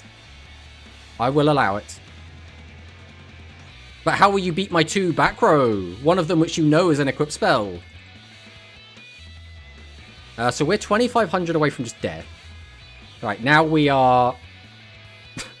what, 1100 away from just death? If he has 1100 attack between these two, we are just dead. We're at 100 life, bros. We're at our hundy. A cool hundy. We living. We out here living. That's a really nice draw as well. I don't know if we can realistically do a ton off of this, but this is really funny. All right, we'll go Raptor, the Mighty. Activate Raptor's effect. We're going to go ahead and get out the Avant Wolf. We're going to have to tribute this out, regardless of anything else we might want to do. So, out you come. We will then activate the effect. I'll discard this, change this to defense and reduce its defense. Set this. Then we're going to go Rush Horn, boost the attack. Whoa! Cha-cha! Look at how sick that looks, bro. Come on. Telling me you don't like that. Go get him, champ! Ha-ha! Who would win? The fusion of two mighty dragons, or one robot sort of made of pencils and equipment you'd find in a pencil case dinosaur? Ah. He's on the defensive! We might be fine! Dragon's best deck, told you. The boost to Raptor will win you. I don't think so, Norrentino. Hello, Norrentino, by the way. Welcome on in. Okay, what do we have here? Oh, we got more boys. Now, the issue here is I want to summon out multiple Rexes. But it can get a bit awkward because of... we don't have a way to boost our attack. And we can only have this as our Piercer. I mean, I think we still just go for it. So we'll go Tarantula, activate Tarantula, add back Avant Wolf. We are going to summon Raptor. If Raptor mills well...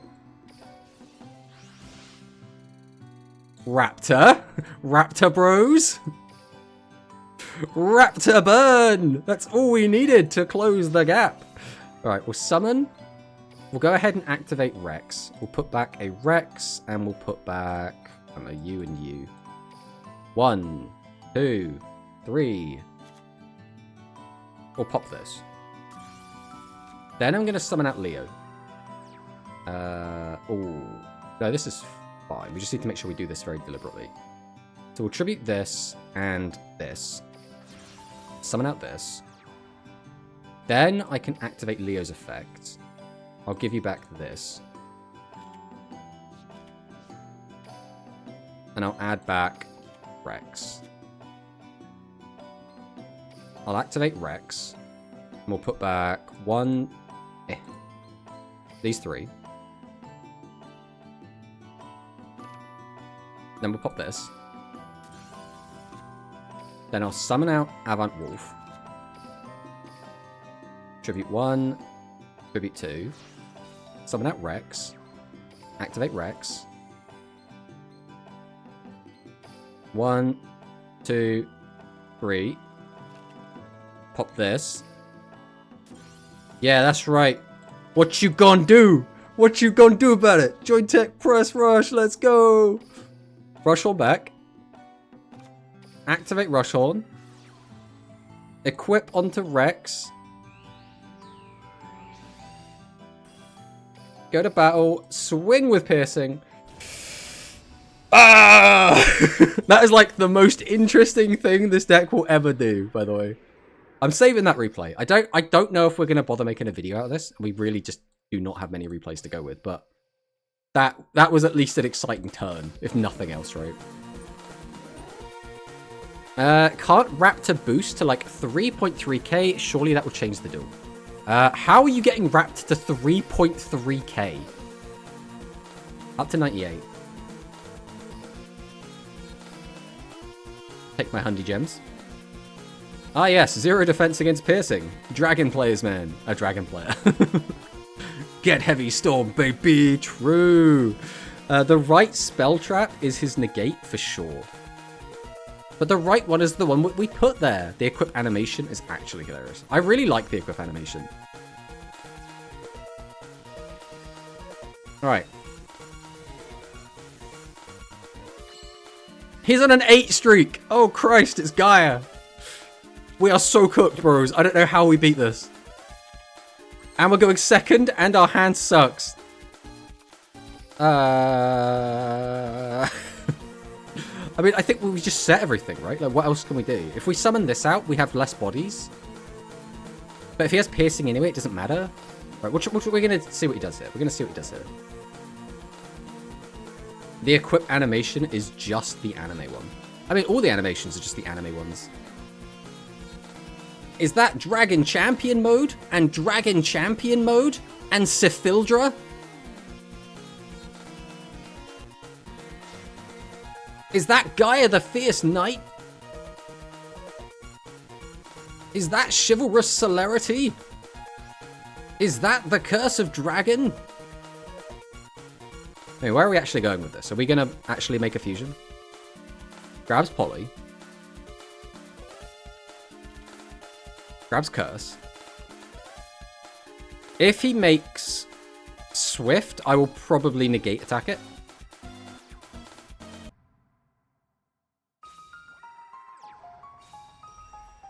Then we're activating Polly after we tribute. So we've just thrown away a body. Okay. Conqueror comes down. Which again, why would we make Conqueror here? Please miss. Hit my reincarnation. Go on. No! Every time! If he had lost the 50-50 there, I would be... And also, we got the 50-50 there on the attack deck as well. But it's fine. We're basically completely fine here, regardless. So let's go Raptor. Activate Raptor. We did mill his negate attack, which is pretty big. That's only the time we summon it, so we can't use it. Are you live at the moment? You're not. So we will just go ahead and tribute. Pantula's not going to get any more value, and Pantula's attack stat is slightly lower. So I guess we'll summon out Pantula, see if there's a negate attack. Not negate, a trap hole. We'll tribute 1, tribute 2, summon out Rexy Wexy, activate Rexy Wexy's effect.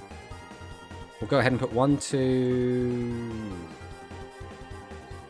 We'll put these back. Thank you for the follow, MVP! We'll go ahead and pop the back row. Okay, that's a nice one to hit. We'll go ahead and activate our skill.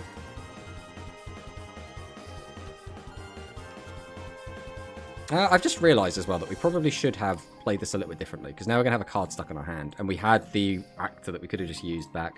I wasn't like fully paying attention, but I'm sure this is just fine. Just don't worry about it. Don't worry about mining this place. It's not important. We'll go to battle. We will swing over with this. We'll just get him for 14. I mean, if we had definitely known that we were going to draw into another boss, then the reactor play was 100% the play. But this is potentially still fine.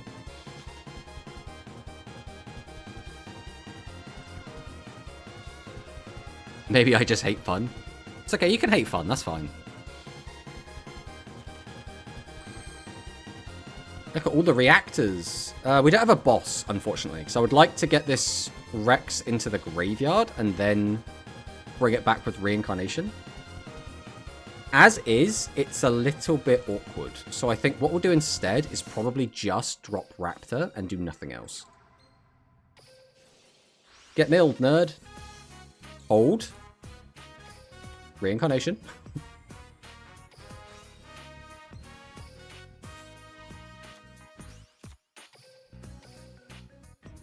Tribute 1. Yeah, we don't have a way to get another one back, so that's fine. Activate Rex. Put back 1, 2, 3.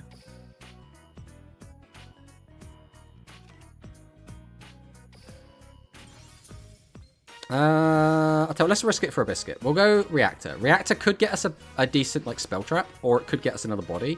If it gets us a Rex, it's a guaranteed win, right? That's why we always risk it, baby. Let's keep going with the Rex shuffle. Never stop shuffling with Rex. 1, 2, 3. Pop the back row. How are you liking your 8 win streak, my friend? What if I burned you a little bit as well? How about that? To battle. Go get him, champ. Yeah. Did you sign up for Quantum Rush? It's been an hour since I posted. No, I haven't. I might. Can I play tonight?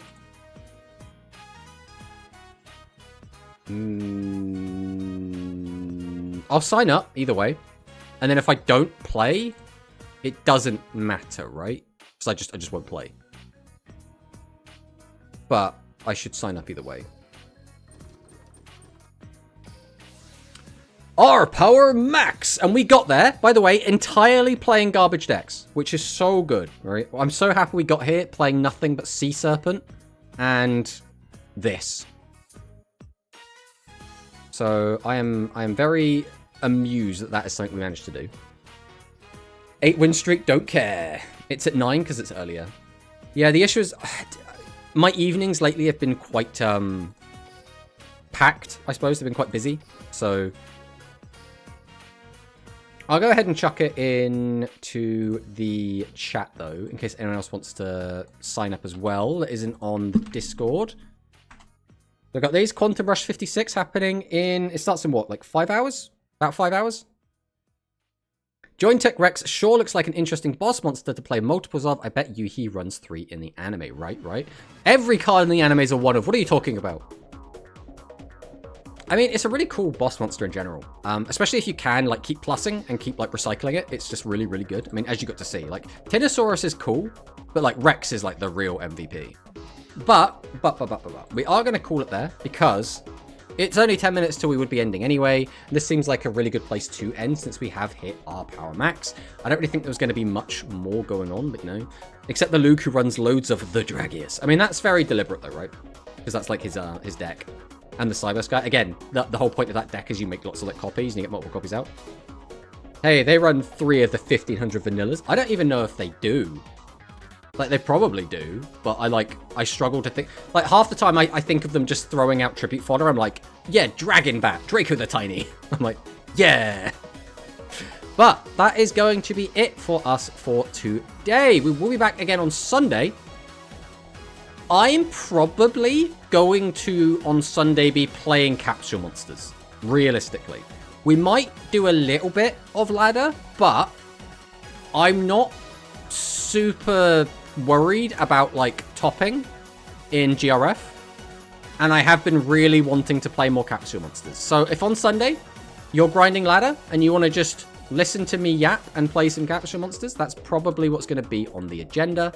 But with that said, we will be back for regular Rush on Tuesday, where we'll be breaking down the GRF results, probably going over a little bit about stuff that we could expect to happen in the future, and hopefully we'll be seeing some interesting upsets and some interesting changes that have happened to kind of surprise everyone when it comes to the Go Rush Festival. Because again, there's always something that surprises us, right? Something will top that's weird, something will be spicy, there's always going to be something. But thank you all so much for watching, and I'll see you next time. Goodbye.